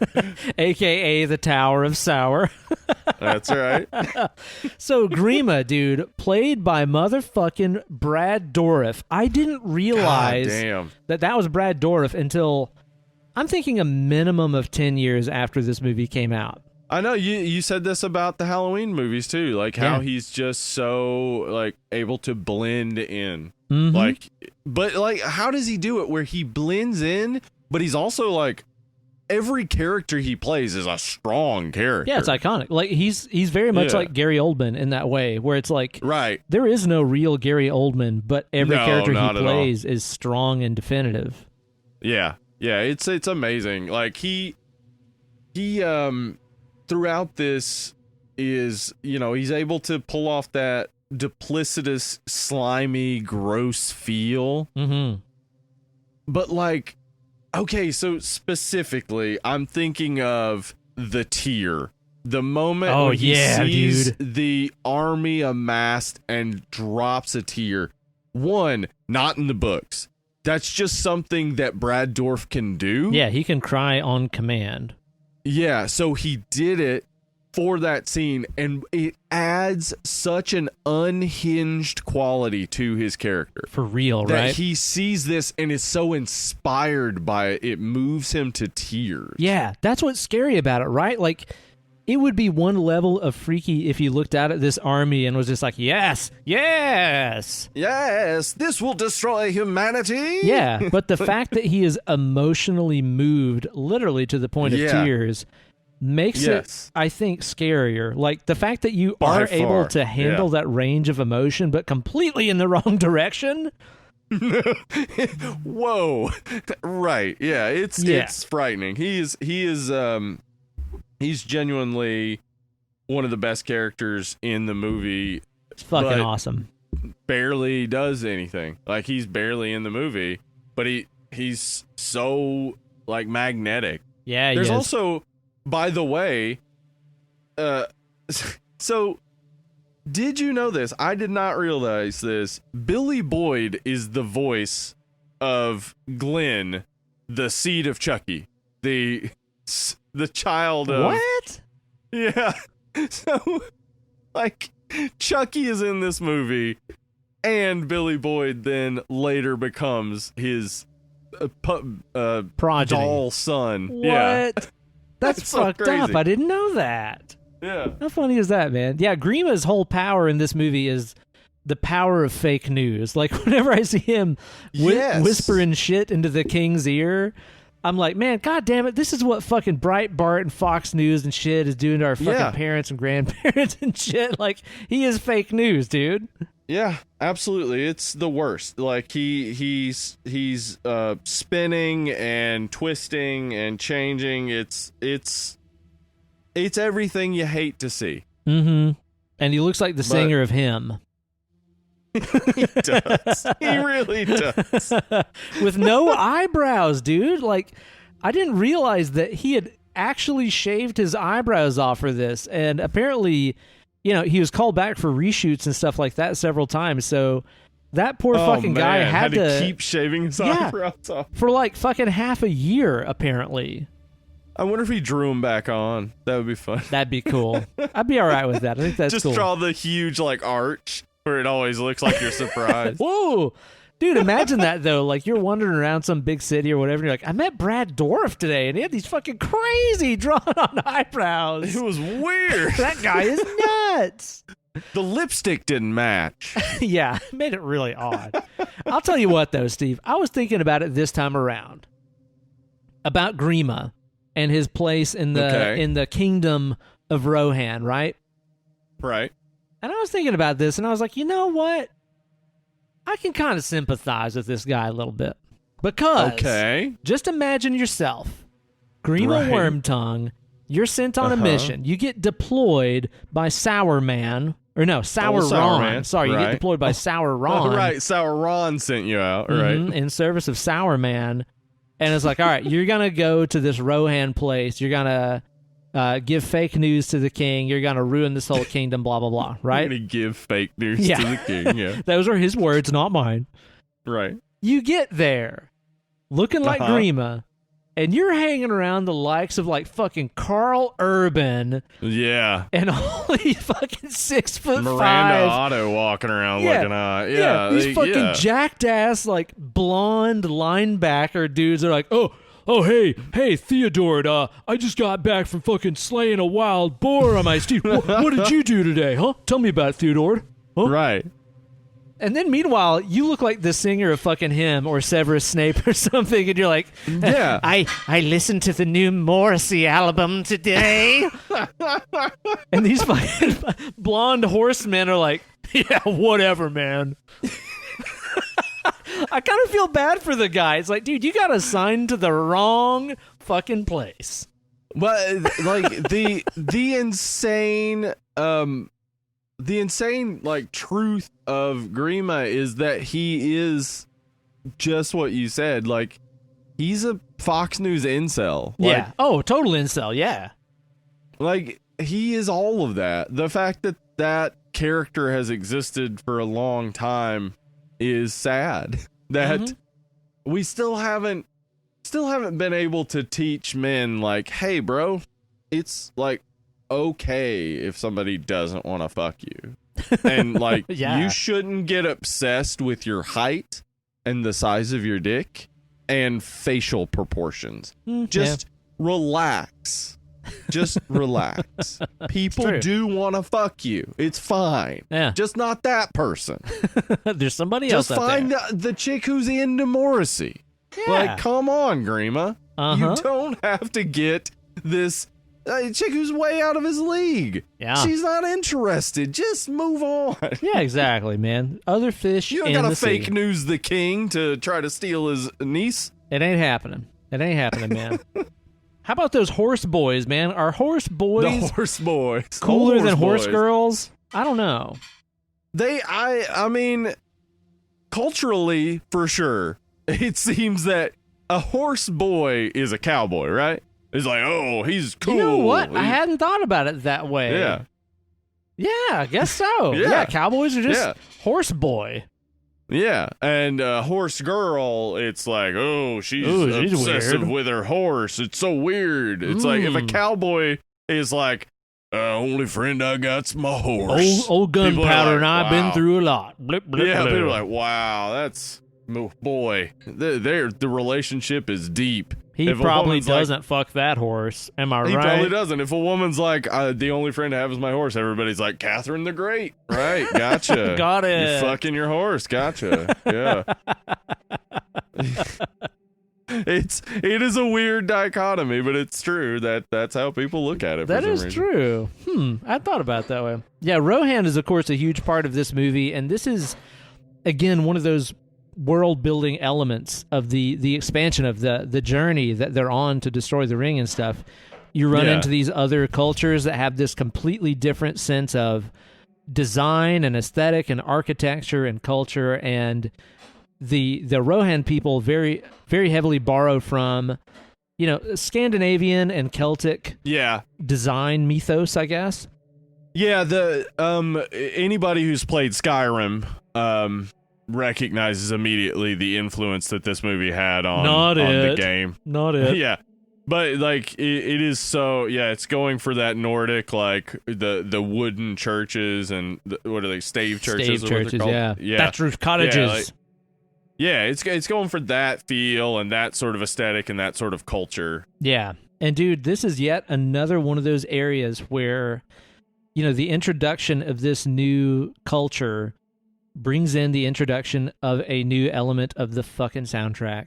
Now, whether you like these movies or not, I understand, fantasy stuff isn't for everybody. A lot of people don't like this shit. I get it. It's just, it's fucking people walking around. I get it.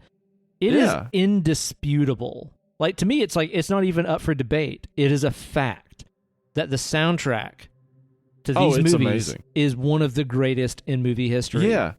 Yeah, and you can hate this movie all you want. If you hate this soundtrack, you just hate humanity. You're wrong. Like, what is wrong with you? You're wrong, dude. The amount of thought that was put into the fact that, like, okay, these are people that have these, like you said, thatched roof cottages and stave churches and stuff. The instrumentation of their music should be wood instruments and string instruments, like traditional Celtic instruments, like the violin and stuff like that. Yeah. It's okay. Again, it's one of those elements that would have been really easy to overdo.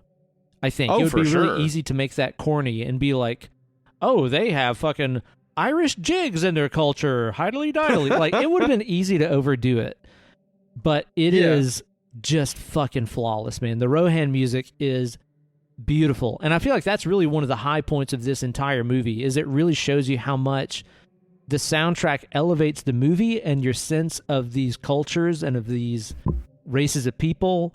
I think that it has as much attention to detail as what Tolkien put into the languages and stuff like that when he wrote the books. Yeah.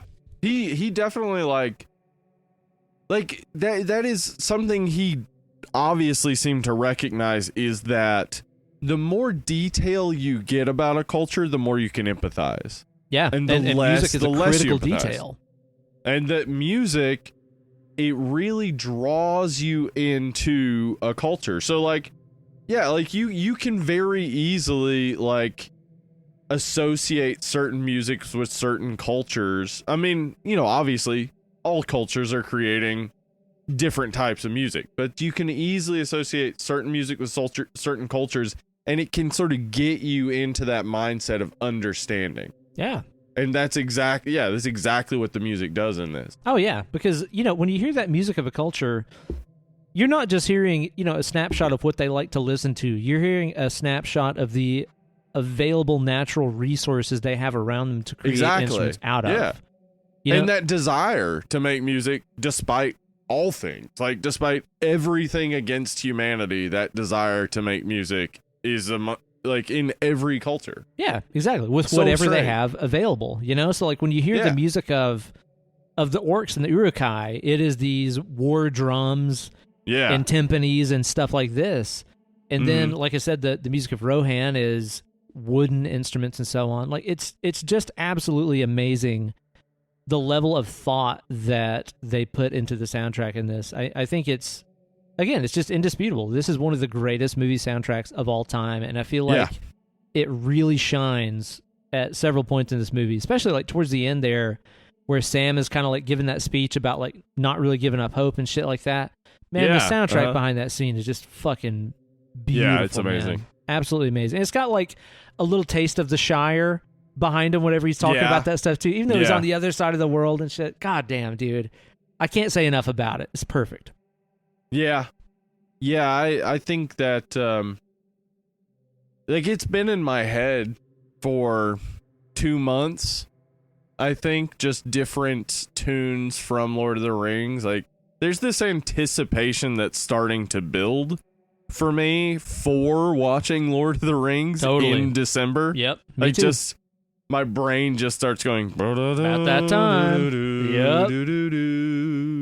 Like it really does do an amazing job of not only like working you into the scenes and the people and the cultures, but just like being an earworm, being something that sticks in your head. Yep. Absolutely agree, man. It really couldn't be better. Like we can sit here and critique, special effects and stuff like that, but I think the music in this movie is absolutely timeless. I think that it's one of those things that will never need to be updated or revised in any possible way. I can't imagine it being better.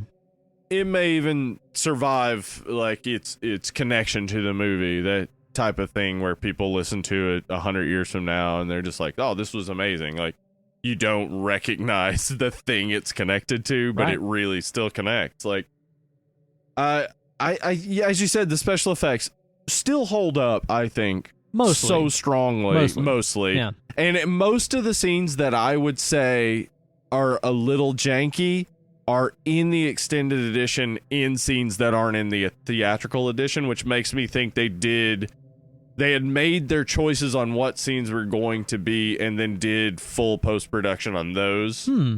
Like that more post-production was put into the scenes they definitely were going to put in. Yeah. Obviously. Well, I mean, that makes sense, though. It's like, why are you going to spend a whole lot more money on scenes that are just going to be released on a DVD rather than the theatrical cut? I was wondering about that because I only watched the extended cut. Like, to me, that is the only cut of these movies, is the extended Agreed. cuts. Yeah.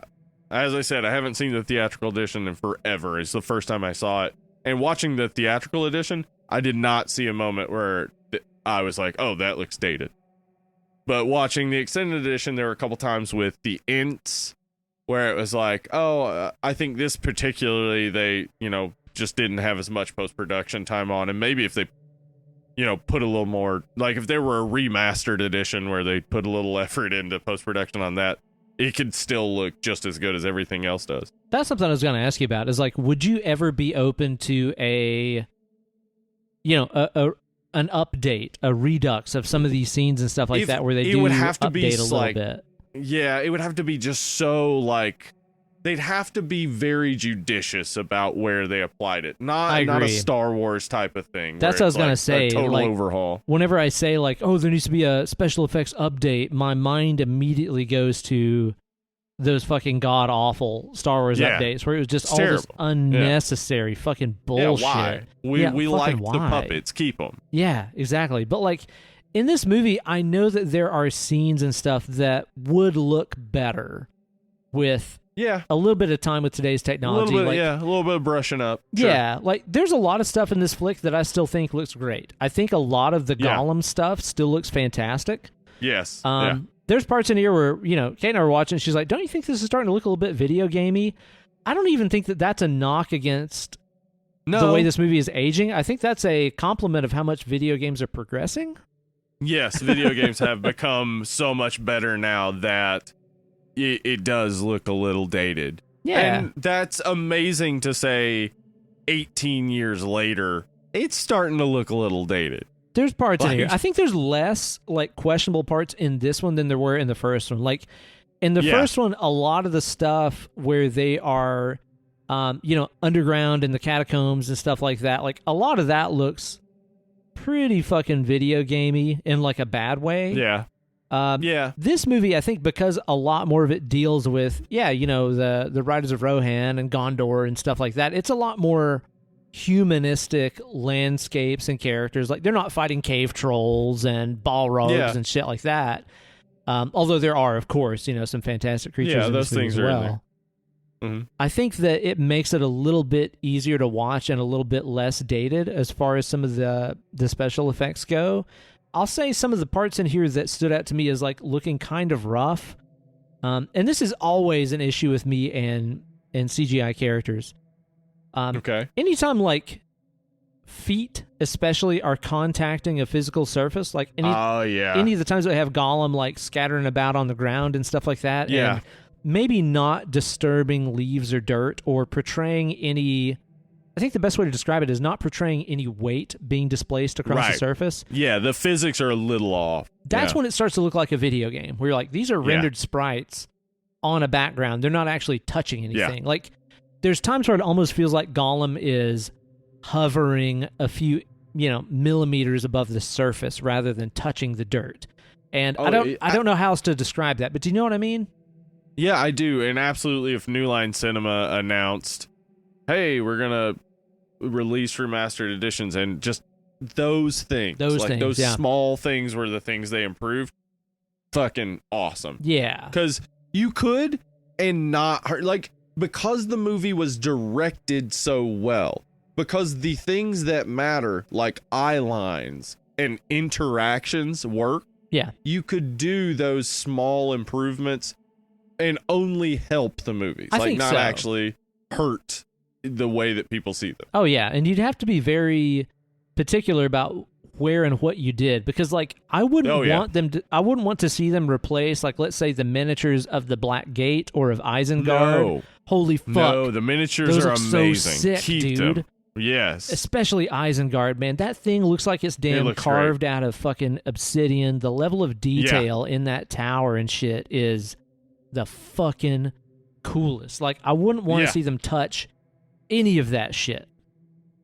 No, that can't change. And that would be exactly it. It's just basically, if you were to try to update this just so that it can last another 20 years, you would just have to not fundamentally change anything. Yeah. Like, nothing needs to be tweaked. Like, you can fix the small things that would improve it, but don't go in and be like, well, maybe if we switch this scene and that scene. Like, no, just leave it as is. We like it as is. Exactly. It's cool. Just give the CGI characters and stuff a little bit more weight.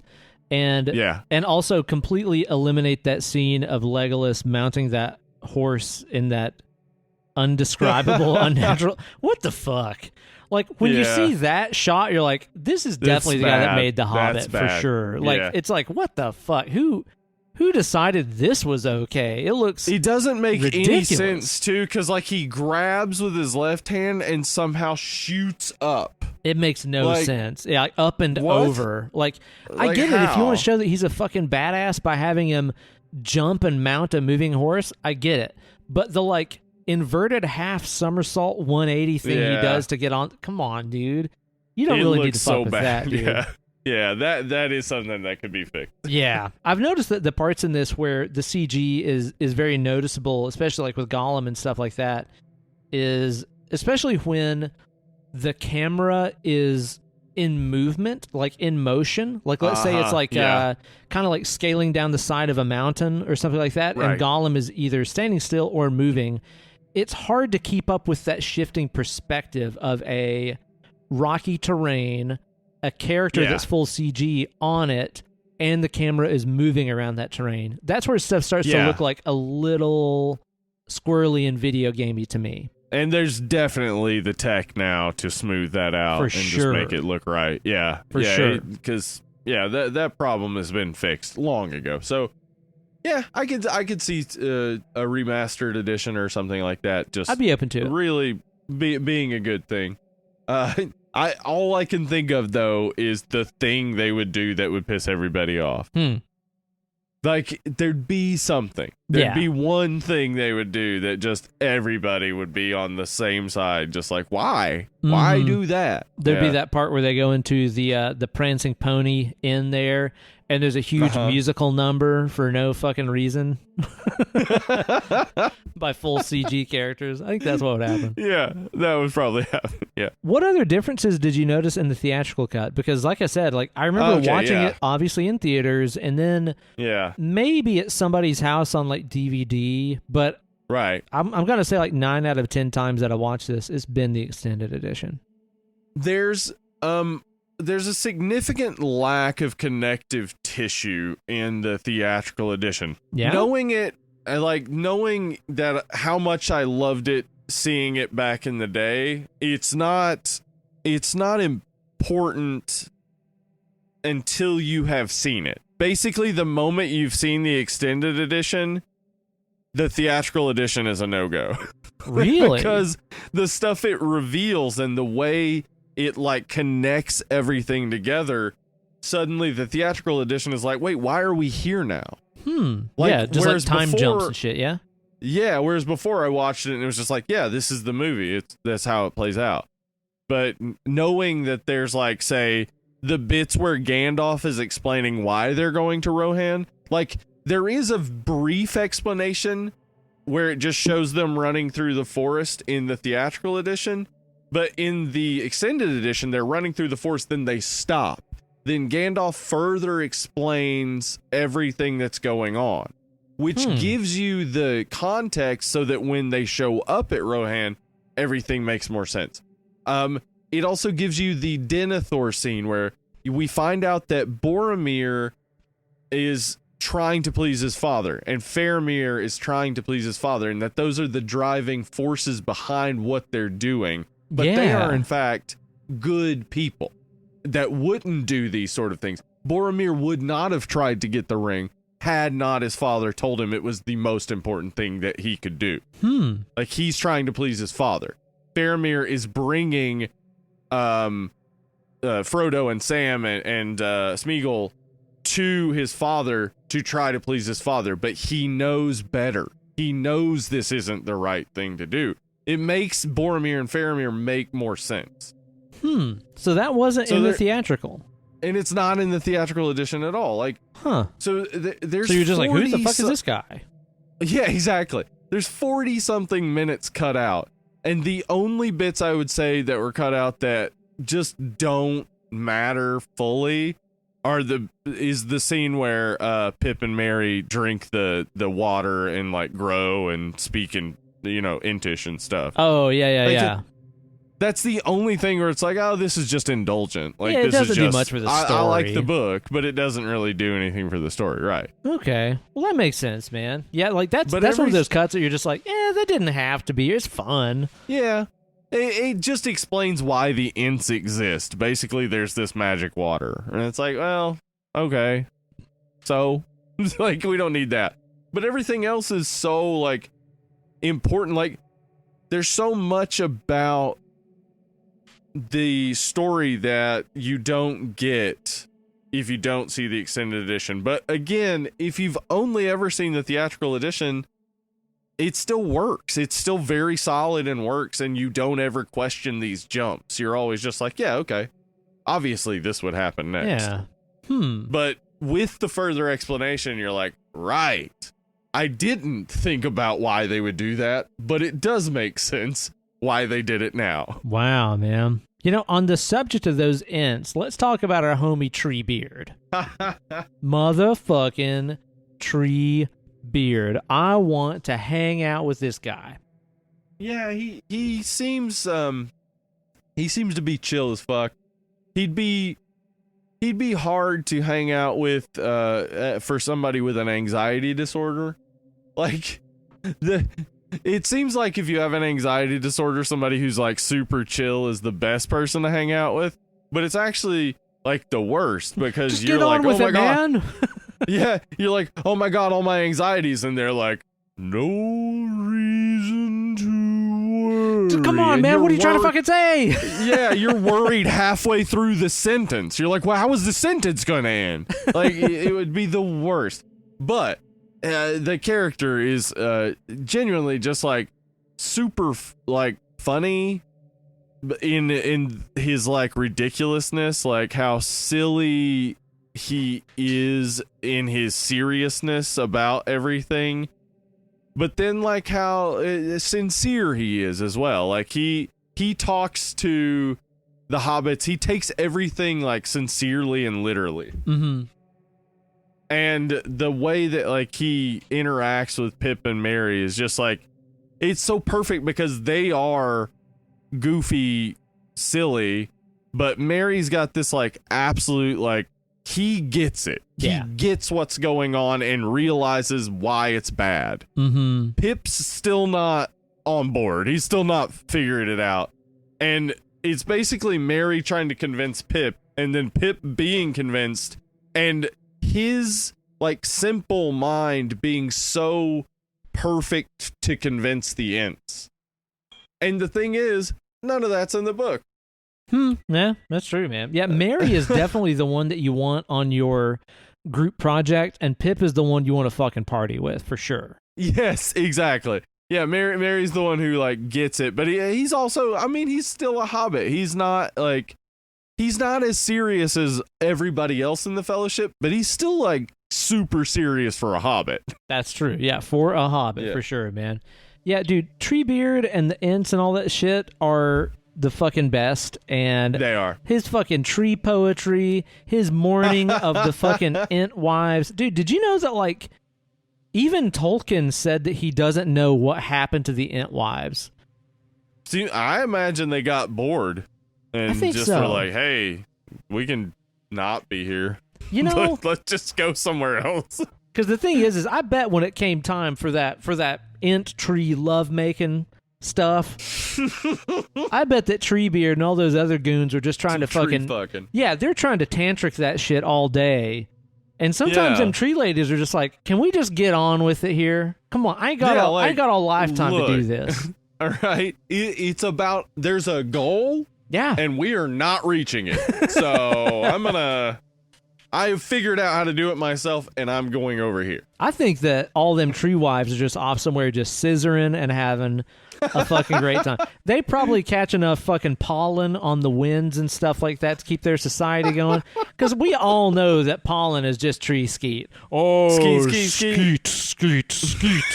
Whenever your allergies are going crazy every spring, that is all the fucking trees. This is tree skeet. Just skeeting all over. Oh, skeet. That's what Treebeard is saying. And then you fucking sneeze because you got tree jizz up your nose. Wait, is that what ballroom means? Yeah, ballroom means tree skeet. I'm pretty fucking sure. It makes all the sense in the world. When you look at it that way, it really, really does, man. It really does. You know, on the subject, we were talking earlier about like fake news and stuff like that, how there's elements of this movie that are strangely relevant. I think that some of the stuff that old Sour Man up there in the Tower of Sour is up to, I think some of the stuff that he's putting out there is also kind of relevant, because if you think about it, whenever he's out there convincing all those, you know, really, really nasty looking hill folk to take up arms against Gondor, he basically just gives them a, they took your gerbs speech. He does. Yeah. That's all he does. That is very much it. Yeah. It is. I mean, the truths of politics have not changed in a long, long time. They have long been just convince dumb people that this other guy's your problem. Yeah, so-and-so is your problem, not me, even though, obviously, I'm the problem. Yeah, I'm rich as fuck, and I could fix all your problems, but that other I poor live in a person, gigantic that's your tower. problem. You're fucking living off rocks in the mountains. Those fellas with the horses and the thatch roof cottages, they're the ones that are fucking your life up. They're the real problem. Come the fuck on. Meanwhile, fucking Sour Man is up there with his damn seeing stone, putting on webcam shows and stuff, I guess. Yeah, he's got his Palantir to the moon. Do you think he's got like a OnlyFans site where he's putting up fucking some sexy dance videos and stuff like that using his Palantir? I think he does. I made an OnlyFans joke at my doctor's appointment yesterday, and it fell flat. My doctor did not know what OnlyFans was, I don't think. That made little to no sense to your doctor. Yeah. Oh, my God. Unfortunately. Yeah. Yeah, I think his OnlyFans would probably pulling in some money. I mean, you know what, though? It's like, that's a lot of work. He's probably on that Palantir all the time, just like, hey, what's up, guys? Would you fuck me? Or whatever, you know? You know he's doing weird stuff with that staff. Thing's got that big old knob at the end of it. You know he uses that for something. He's gotta be employing that. You know? Like, all of his fans are like, use staff. And he's like, fuck. God Again damn it. with this. All right. Can't we just lead up to it at least? Come on. Talking about this makes me want to do Cam. Because Cam was a really good horror Cam's movie an awesome that people movie, didn't talk man. about enough. I really don't think so either. That's a really cool movie, Yeah. man. Yeah, his role in this is cool because now you see him getting like really militarized and really, getting the troops in order and stuff like that in honor of Sauron over there in Mordor. But we also see him getting his gerb replaced whenever Gandalf turns into Gandalf the White. And I love... Right, and that's exactly the explanation, basically. Yeah. Is I took his gerb. I took his gerb. Yeah, exactly right, man. That would have been amazing if whenever he comes out of that, like, blinded by the light, gleaming white light and shit, he's just like, I took his gerb. I took his gerb. I love, though, whenever he comes out there, like, initially whenever you see him in the glowing light, I didn't even notice this until I read it in the trivia and stuff like that, but when you go back you can watch it and see it. They actually superimposed Christopher Lee's eyes yeah. You can onto see his that, body. yeah. But it's like while he's being, enveloped in that white light and stuff, it's very subtle. But then And also they modulated the voice his voice a little, yeah. Yeah, like I don't really know how they did it because you can hear elements of both of their voices in that part. Yeah. It's really, really cool how they did that because I don't know, it just shows that there is this kind of like elemental binding of all those wizards and their role in this world because they're almost, in Tolkien lore, they're almost like angelic beings of some sort. They're not humans, they're not elves. They are some sort of celestial being, much like old Sauron is too. Sauron is essentially a fallen angel. Galadriel and there's a deep lore going on here that just doesn't get explored because it's just too much for the movies, obviously. But it's hinted at a lot of times for sure. But like, that moment though where the basically he has fought this demon. He has fought through the entirety of Middle Earth. Fought this demon, come out the other side, and changed. This is obviously like an analogy of rebirth. It's a sort of obviously a baptismal recognition there, where he goes through fire and water, and comes out the other side clean and white.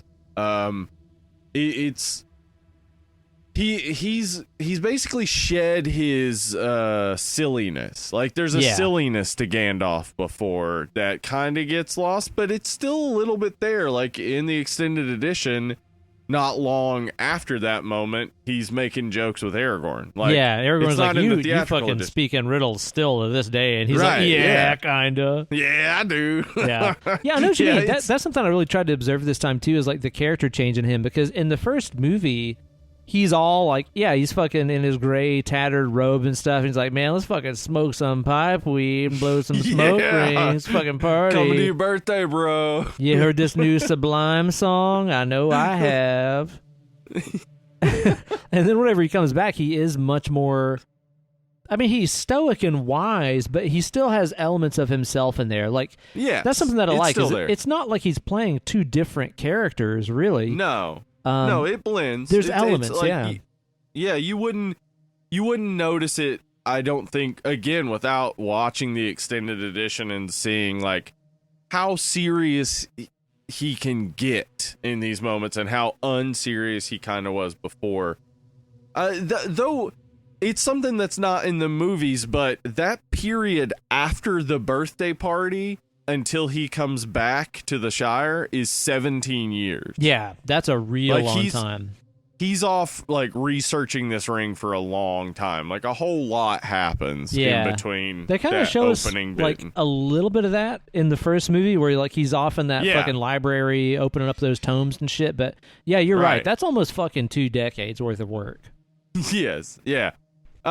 This was something that actually came up when Emily and I were watching, because I was talking about how Faramir quickly deduces that that Frodo has the Ring of Power, and that kind of gets undercut by the fact that they didn't point out that it took 17 years for Gandalf to figure it out. And in fact took him longer, because he was there when Bilbo found the ring. Like, and he still didn't realize that was the one to figure ring. it out. And Faramir puts together these points of like his father kind of knew that maybe the thing that they were going to talk about was the One Ring, and like this hobbit is somewhere he shouldn't be, and he's with this person who's a little strange. Like Faramir is this like much deeper character than you get in the theatrical edition. Like the extended edition kind of expands on how smart he is, how much better he actually is at ruling than Boromir would have ever been. Yeah. Like, there's just so much going on there with him. Yeah, because at first glance, he's just kind of, especially in Return of the King, he's just like kind of the fucking, sad younger child trying to impress his dad. Yes. Is the main thing about his character. But you're right, he does burnt to death by his father who doesn't care about him. But he does have like amazing deductive powers. I hadn't thought about it that way. Yeah, he's real quick about it. Like he's really like, and like that's a thing that you see with him too, is like I need to read the books again, but even if it says it in the books, even whatever it may say, when he says that that's the forbidden pool and whoever goes in it will, get the pains of death or whatever, it seems like he's playing Frodo. Like he's trying to understand Frodo's relationship with this creature. Yeah. And there's no point in him, like, he's never going to actually kill the creature. He's doing this to push Frodo to the point that he gets the information that he gets. Like, the Faramir character gets short shrift in the theatrical editions, whereas in the extended editions, you kind of, you can see how he's basically Aragorn, but younger. Like, he's just this, very wise, very good at, like, deducing, and very, very capable in doing what he's, meant to do. Yeah. I hadn't thought about it that way before, actually, but now that you pointed out, he is, I think, a lot sharper than I gave his character credit for. Yeah, he's a good character. Now, one of the huge highlights of this movie is the completely incredible battle that happens towards the end of this movie. The battle for old Helm's Deep there, right? It's so great. It's like 30 minutes of the movie. Yeah. A battle, like just a battle scene that is just and dude, the lead up to it is amazing. Like seeing all the prep and like the scared people and people putting on armor and like, god damn, it's insane. And apparently it took 4 months to film that scene. Like, dude, most movies are done in 4 months. Yeah, we've talked about it before. Like Taming the T-Rex, 2 weeks, 28 days to shoot Saw. Like, most fucking of Lost Boys is like 3 weeks. 3 weeks, yeah. Most of the movies we cover on this are within a month to 2 months. Oh, especially horror movies, yeah. 3 months of night shoots and 1 month of day shoots to get this scene. Most of which was night shoots in the fucking rain.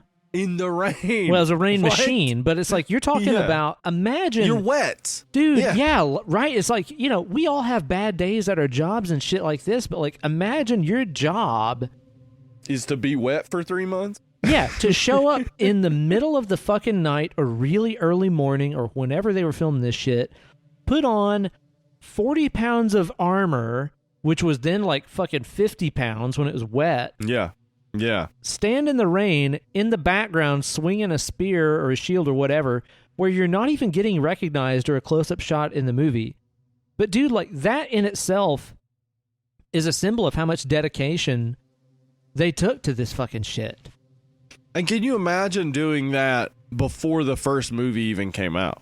Yeah, like, is Like, this they going to shot be all worth these- it? Are you sure? Yeah, they shot all 3 of these movies before the first one even came out. Like, you're doing this hoping the first one hits. Dude, yeah. Because you may have done it for no fucking reason. It may never even come out. Well, because at that point, dude, you're going there, again, at whatever hour of nighttime and putting on this armor and getting soaked and being in the background for the guy that directed The Frighteners. Yeah, exactly. This is Brain Dead. This is fucking what else did he do? Meet the Feebles. Like, yeah. like he did Heavenly Creatures Bad and other taste. things like that. Like, he did stuff that showed he was capable as a director, but it wasn't like on this scale. No. So it is a risk. High risk maneuver. And they're changing the script as they go. Like, when I read about how this, like, the script was kind of nebulous at certain points and didn't know, like, they were figuring things out as they went. I read that and then see the movie and go, how do you get this movie figuring it out? Like, you have some geniuses on your side, and they did. As I said, Fran Walsh, Philippa Boyens, and Steven Sinclair, who have all worked with Peter Jackson a lot. You have 4 people working their asses off to make everything work together and make sense. Dude. But that happens a lot of times in other movies and fails terribly. Fails what you have horrifically, here, yeah, you have 4 people who know how to make this work. Dude, and that's the thing about this that really does blow my mind, that I appreciate more deeply now, several years into editing all my own videos, and, I've edited the podcast, you've edited the podcast. Yeah.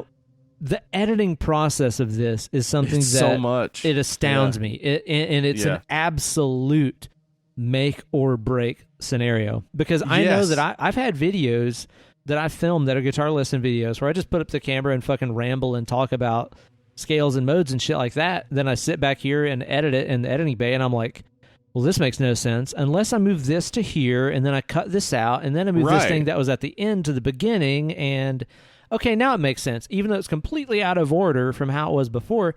And I'm just talking about a matter of 30 minutes worth of one camera footage. Right. Imagine you're shooting we're talking, this shit.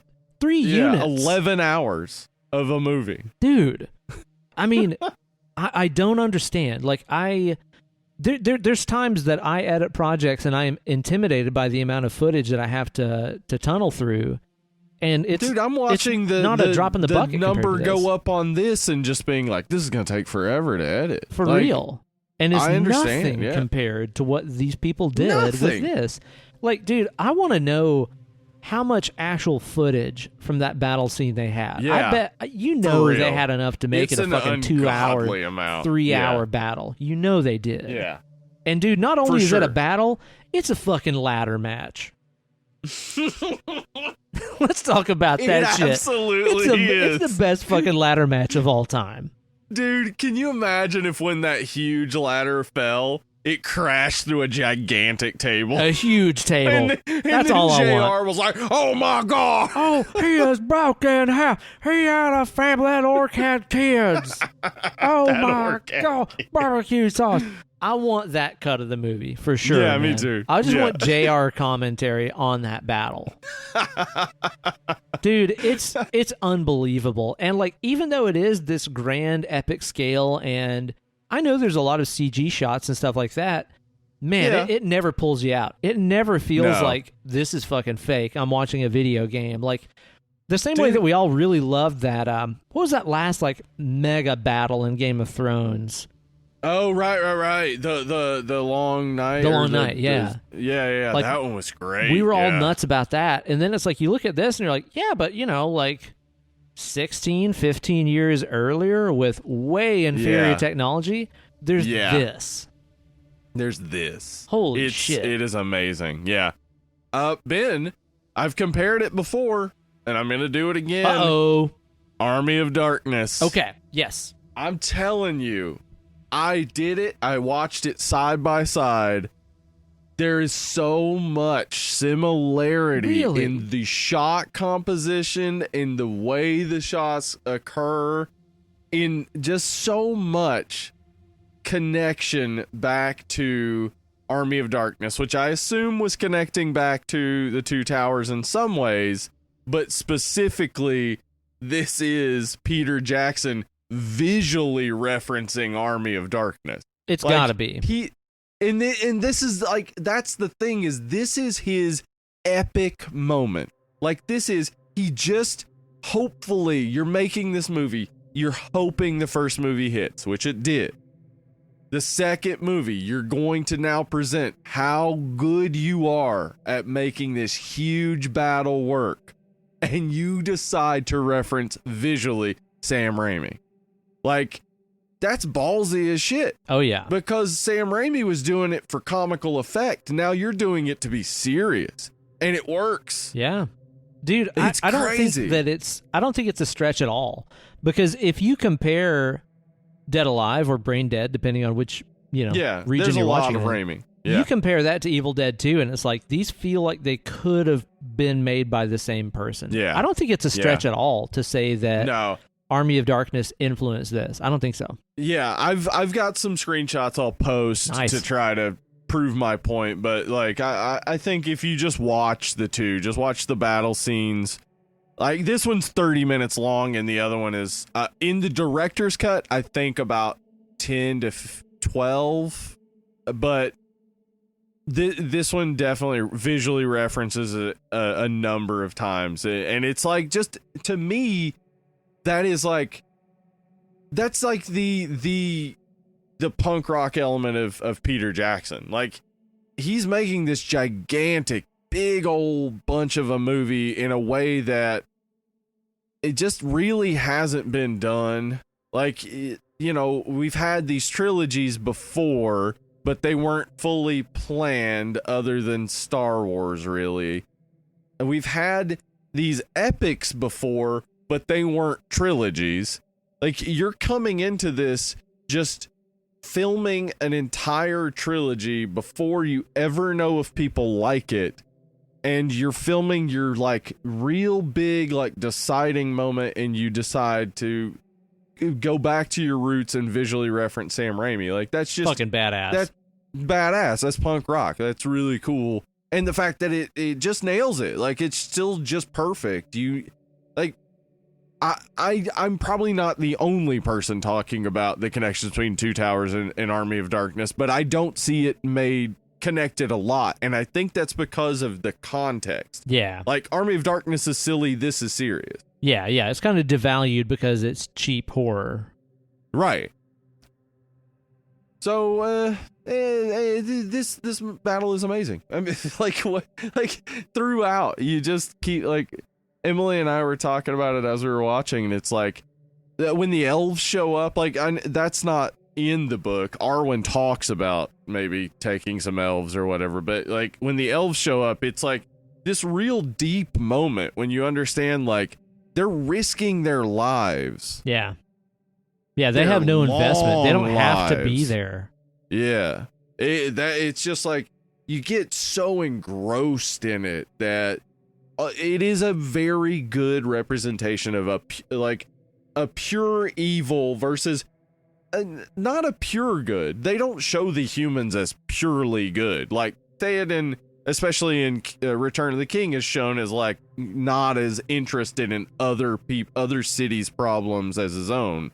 Like, there's no, like, full humanity as a unit idea until a little bit later. But, like, you've got a pure evil versus a we're on their side relative good. So, like, the way the battle plays out is like this wave of, like, back and forth, and then fully, like, oh no, the humans are fucked. Yeah, they're screwed. Yeah, like, uh-oh. It's I don't know. It's hard not to be fully invested in it. I would think you would have to be going out of your way to not care watching it. I think so, man, because, like, in the third movie, we have the huge mega battle at the end of that in Gondor, which is, I mean, of course, fucking incredible. It is visually stunning. You really feel like Just you're amazing. there. But it's almost to the point where, like, the scale of the battle in this one is small enough that you can really keep up with what's going on and feel like you're Right. there. The Gondor battle is so gigantic. It's huge, and it's in an open field. Yeah. And this is so closed off. It is. Like, it's not tiny. So It's tight. not fucking 10 people against 10 people. It's No. not like super, super small, but it's like, it's big enough to where it feels epic. It's small enough to where you feel like you're there. And it is incredibly effective. Like, it's one of those deals where, you know, kind of like the experiences that we went through whenever we watched those first couple of seasons of Game of Thrones, where you watch it and you go, man, times would have been tough back then. And you're like, oh, wait. There was no back then. This is fucking fake. Yeah, exactly. That's actually a trap I fell into, because I was like talking with Emily about how, like, you know, the way a siege would work and stuff. And it was just like, this isn't real, though. This never happened. Yeah. Like, this siege would work however you want it to, because it's fantasy. Because it's fucking fake. Obviously. Yeah, but Duh. like, you're just so invested that you're like, right, that, like, thinking of the realistic nature of it. So cool, man. It's so cool. And like you said, it's like, you know, the elves showing up to fight for these people, even though they really have no stake in it. I mean, the way that the whole Arwen storyline plays out in here, too, where she is choosing mortal life to be with Strider and stuff throughout the movie. Man, that dick must be great. You know it is. It's gotta be. You know it is, man. It's worth it. It's worth it. It's just beautiful and fucking amazing, man. It really, really Yeah, is. it is. Yeah. Yeah, this movie's full of, like, super beautiful moments, like, just Eowyn explaining why she wants to fight, Sam with his, like, summation of why you have to continue to fight evil, Yeah. even when it seems like there's no hope. Those moments are all, like, they're super effective, but they also, like, ground the movie, because the movie could just be war with fantastical creatures. Yeah, sure. But it's like this constant reminder, like, no, this applies back to all of humanity. This applies back to the world we currently live in and the future world we'll live in. That's why I think, you know, these movies have maintained their fanship and effectiveness, because they're talking about a world in the past that still exists and will still exist, and that we always have to fight against. Oh yeah, and you know, I think that's partially because they were being written by a guy who fought in World War I and saw right. And the saw World War worst II. parts, worst parts of fucking humanity, and he saw people that were from drastically different backgrounds and stuff fighting together for a common cause. Even though, you know, probably some people weren't as invested in it as others, they were fighting against evil. They were fighting for the greater good and stuff. I think that's one of those things that fighting in the Great War gave him perspective to write these stories. Yeah, definitely. Yeah, and it made, I think it's what makes maybe the male relationship shine more, is that in particular times in human history, the only way men were ever able to, like, develop these full friendships In the trenches, was during man. war. Yeah. Yeah, because now they could drop the pretenses. Now they could drop the homophobia. Now they could drop all this other shit. Yeah, that's all and you just be have, like, man. Yeah. So he that's why he was able to do, like, able to explore this in a way that just doesn't happen as often as it should. Mm-hmm. Like, you know, we get our Thelma and Louise movies, we get, like, our girl power movies, and then every man power movie is exactly what that phrase sounds like. Yeah. Man power sounds gross and bad. And so then that's what it is. It's just a movie full of dudes like, oh, we accidentally killed a prostitute. How do we get rid of the body? Like, it's just like you can't have these sweeter, more developed movies for some reason. But this goes into it, and it's because of that. Like, yeah, the trench friendships and relationships he was able to develop, unfortunately, because he had to fight in World War One. But that also goes back to the stuff we were talking about earlier about there being no damsels in towers and stuff like that, is because having fought in a war. Exactly. Like having fought in a war, like that motherfucker being in the trenches knew that there was no damsel in a castle at the end of his fucking day. No. Like when the war was over, he didn't rescue fucking Princess Peach from Bowser. Like he put the reality into fantasy, I think, in that element. And also too, knowing that back then, World War I and World War II, back in those days, while the men were in the trenches fighting the war or whatever, the women weren't cowering and being useless. We all know Rosie the Riveter. We all know that women were the engineering backbone between the entire mechanism of war and being able to make these things possible. The women weren't just cowering at home. They were being useful and effective and powerful in their own way. During these trying times. It's a thing that's not explicitly said, but like intimated at, that women feel the full effects of war. Yeah, they do not escape it just because you don't send them to fight. Mm-hmm. Like you're not saving them from anything. Mm-mm. You're just excluding them from fighting for the things they believe in. Right. So that is an interesting way, like. And I wonder if Tolkien was going for that. I assume he probably was in some ways, but obviously I'm not going to say Tolkien was any sort of feminist icon. But there's definitely in the movies for sure this sense that like women are not immune to anything that's going on, and by excluding them, all you're doing is placing them in an instance where they're more likely to be tortured and like treated worse than the soldiers fighting in the front lines, because the soldiers fighting in the front lines get to die fighting for what they believe in, right? Yeah. Rather than be the victims of the loss. Now, Steve, I know a lot of people's complaints about these movies are the pacing. A lot of people find them boring, where they're just like, oh, just a lot of people walking around and talking and breathing and shit. Like, I think that this movie kind of has the least amount of just walking. Like, there's a few shots in there where we get, the epic foot chase between Gimli and Strider and Legolas. They're chasing after the orcs and stuff. But, like, I feel like there's very little walking around in this one. I feel like, I'll put it this way. There is a little bit of a calm before the storm of the epic battle at Helm's Deep. There's a little period of about 25 minutes of the movie where it's really like all these people being like, oh shit, this is it, right? Like there is a long build up there, but I feel like it makes sense. I feel like if that wasn't there, it would just be relentless and exhausting. Absolutely.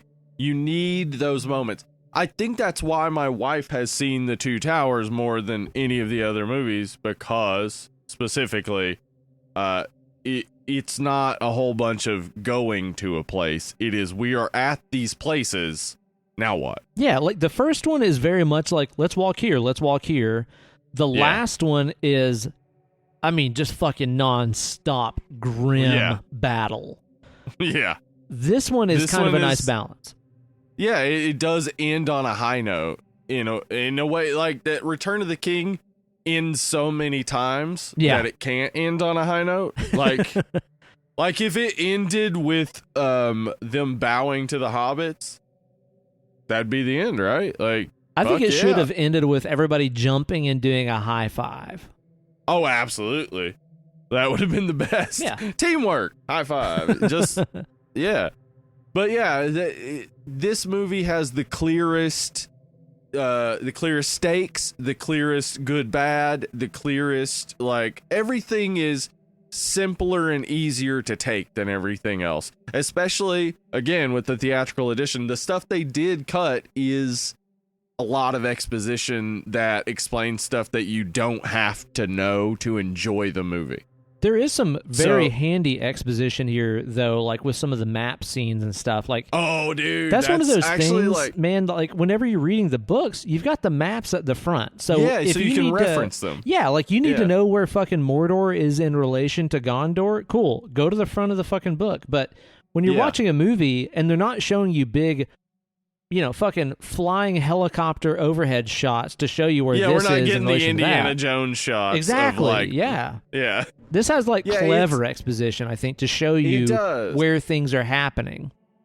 Yeah, Faramir is it's almost like going back to early days of film solutions to like how to establish people in space. Like it's just show the map and point. Yeah, is that's exactly literally what's what they happening. do.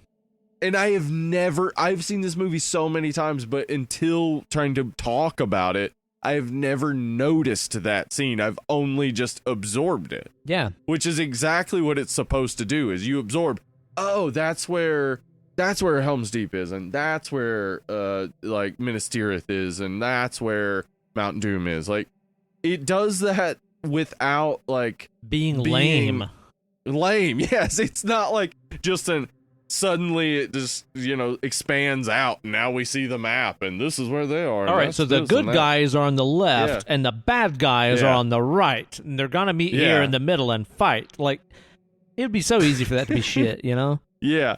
Emily also noticed that Legolas is an exposition machine. Like, so much of what he says establishes what is happening. Yeah, because he can see for fucking miles and shit, and track Yeah. stuff that's untrackable. So, basically, yeah, exactly. Basically, he is there as the camera. He's there as like he sees from above what's going on. Yeah. So he establishes what they're doing, and then they can do it. Exposition they're- and murder. Those are his strong points. Yes, exactly. Legolas is good at exposition and murder and being in a relationship with Katy Perry. Yeah. Oh, really?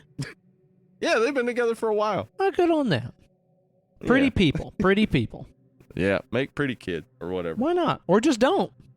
Or don't. Please don't. Just slam We got into too each other many for kids. fun. That's fine. We got too many pretty kids, in fact. Oh, no. Mm-hmm. So, Ben, we've talked about it for almost forever now. Almost as long as the fucking movie. Yeah. So, what do we think about it? 10. 10 to 10. Duh. It's a 10. Yeah. I mean, that's it. Yeah. What do we do? We spent all this time explaining it. It's a fucking 10. Obviously. Like, we don't need to reference why it's a 10. Yeah. It fucking is. For everything we just said. It's a 10, yeah. Have you been listening? 10. 10! Is this your favorite of the trilogy? Yeah, it's my favorite. Without a doubt. Because all the things we've said is that it's the most contained story. The stakes are all clear. Everything ends exactly as you would expect it to. Like, it's a 10.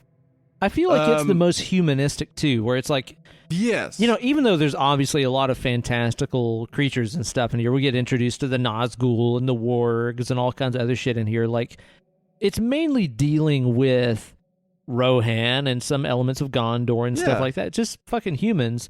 Whereas, in the first one, there's a lot more fantasy creatures. In the third one, there's tons. Not to say there's not, Creatures, yeah. there's not plenty of orcs and shit in this one too, but I feel like this one's kind of the most relatable on a human level.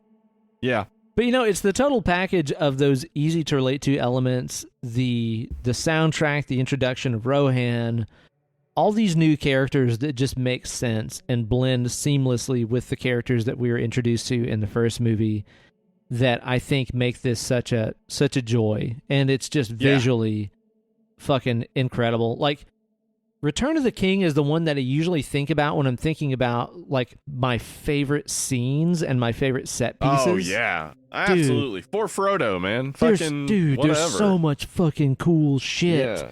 in the third one. But the third one is also, I mean, it's exhausting to watch. Like, whenever you're watching It's so much. Frodo and It's 5 Sam. hours. Oh, dude. If you watch the extended edition. It's so long. And you're watching Frodo and Sam just climb up that fucking Mount Doom, just damn dying slowly. Like, it's rough. It's an exhausting watch. Yeah. And the first one is really kind hard. of like, okay, let's get the wheels turning. It's kind of like watching the train take off, where you got to build up some momentum and stuff, and then it gets moving. This movie is already moving whenever it starts. Yeah. And then at the end, you have conclusion, and also there's still forward momentum where you're like, okay, that's done, but there's still more jobs to be dealt with here. So it still keeps you excited to watch the next one. It is one of the most successful part 2s ever, without a doubt.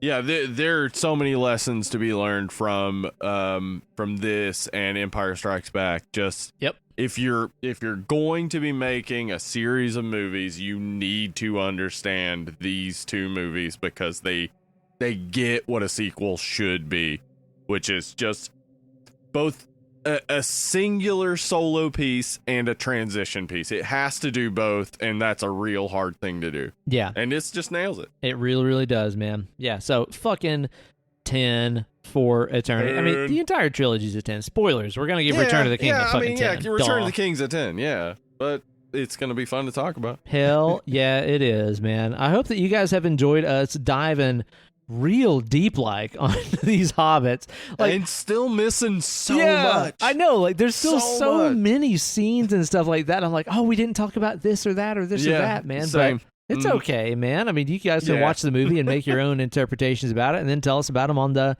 Facebook and Discord groups. Yeah, head on over there, facebook.com/dead and lovely. We post the Discord every Friday. Also, we're on Instagram and Twitter @deadlovelypod. Always on there. Head on over. Yeah. Tell us you love the show or whatever. That's right. Rate and review on Apple Podcasts or wherever else you can review a podcast. Helps us out a fucking ton. If you guys leave some fun, really stupid reviews on there, I'm going to start reading them on the show. You can have your moment in the spotlight. I want to incentivize this shit. I want to read your dumb reviews about how much you love our fucking dumb asses and the stupid stuff we say. That's one of my favorite things about the Facebook group and stuff like that is hearing people recount dumb shit that we said on past episodes that were absolutely 200 hours worth of podcast ago that I've more than forgotten about. I love hearing people being like, hey, I listened to episode fucking 8 and you guys said this dumbass thing, and I'm like, oh, I forgot we said that. I love that shit. If you've made it this far, just so you know, at the end of every record, I'm like, oh, fuck, was that even funny? And then I edit it, and I'm like, fuck, is this even funny? Totally. And so anytime you're like, oh, my God, that thing you said, yes, that's the best. It's a reminder. Fuck, I'm not just yelling into the void. Yeah, totally. Yeah, well, especially, too, since we're doing these remote and we're not, sitting across from each other. Yeah, it's just not even the same. It feels so weird. It's hard to tell because, we don't have a visual. We're not doing FaceTime or anything while we do this. It's just audio only. So, I mean, I think the fact that we've worked in person so long helps, but still, it's different. So it helps to have some outside affirmation sometimes, doesn't it? Hell yeah. Hell yeah. So rate and review wherever you can means a lot to us. I hope that everybody out there is having a wonderful Christmas time. Simply having a wonderful Christmas time, indeed. Paul McCartney style. The moon is right. Time to sacrifice this baby. Simply what? Hang on. What now? What was that last line? What? Not sacrificing a baby. Okay. So you're not doing it. Got it. That's fine. Yeah. That's good. Yeah, not doing it. Yeah. And be sure to tune in next week to the show here. We're going to be talking about a fun one. This is a Patreon drawing. Yeah. I drew Silent Hill. So was as Lori Del Nero. Yeah, Lori Del Nero submitted, AKA F13 Fangirl for all the Discord homies. Nice. Yeah, Silent Hill. I haven't seen this in a long time. Haven't either. I'm excited. I'm going to try to play the game a little bit. Ooh, I haven't played it in forever, so that'll be fun. Yeah, I imagine we'll be having ourselves a good old chin wag about video games and our favorite video games and stuff like that. We'll have a good time talking about that one, and I look forward to watching that again and seeing old Pyramid Head rip the skin off that person's torso. That was a great scene. I don't remember a lot about the movie, but I remember that. That's all I remember. Because he twists it. He grabs and twists. He just crack. Ooh. Yeah, it's awesome. Yeah. Ooh, man. So we'll talk about that one a bunch next time, so be sure to tune in for that. And I hope everybody is staying safe and having themselves a good old Christmas time. The world is crazy right now, but we love you guys, and we're so stoked that you listen to this show. and Thank enjoy it and stuff like that. So I hope that we have brought you guys a little moment of joy and happiness. Happiness. I love happiness. Happiness to your holiday season. So thank you guys so much for tuning in. And we will catch you guys next time for a Patreon pick episode talking about old Silent Hill. Well, in the meantime, you guys have been fantastic as always. We have been Dead and Lovely, and I have been Uncle Ben, son of James. I have been Hollywood Steve, son of Rick. And we have been Dead and Lovely. We'll catch you guys next time. Bye.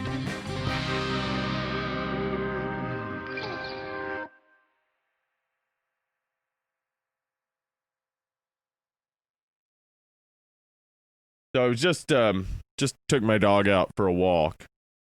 And you know when dogs they have the poopy butt walk? Like, oh yeah, where it's like, oh, it's coming. Oh Lord, it's coming. It's coming. It's coming. Just wait.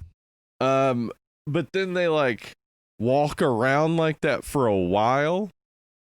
I was just thinking, like, how do they do that? They don't have butt cheeks. Like, how are they holding this poop in that obviously is coming? Like, they've already lowered the butt. Like, it's on the way. Like, what? How are they, like, no, I gotta find the right spot. And also, what are they looking for? Yeah, that's something I'm very curious about, too, because it is a very choosy thing. I've heard that, like, they align to some magnetic pole I heard or whatever. that, too, yeah. I think as far as, like, the keeping the shit in scenario, I think what we don't know is that dogs are actually all blessed with telekinesis, but that's all they use it for.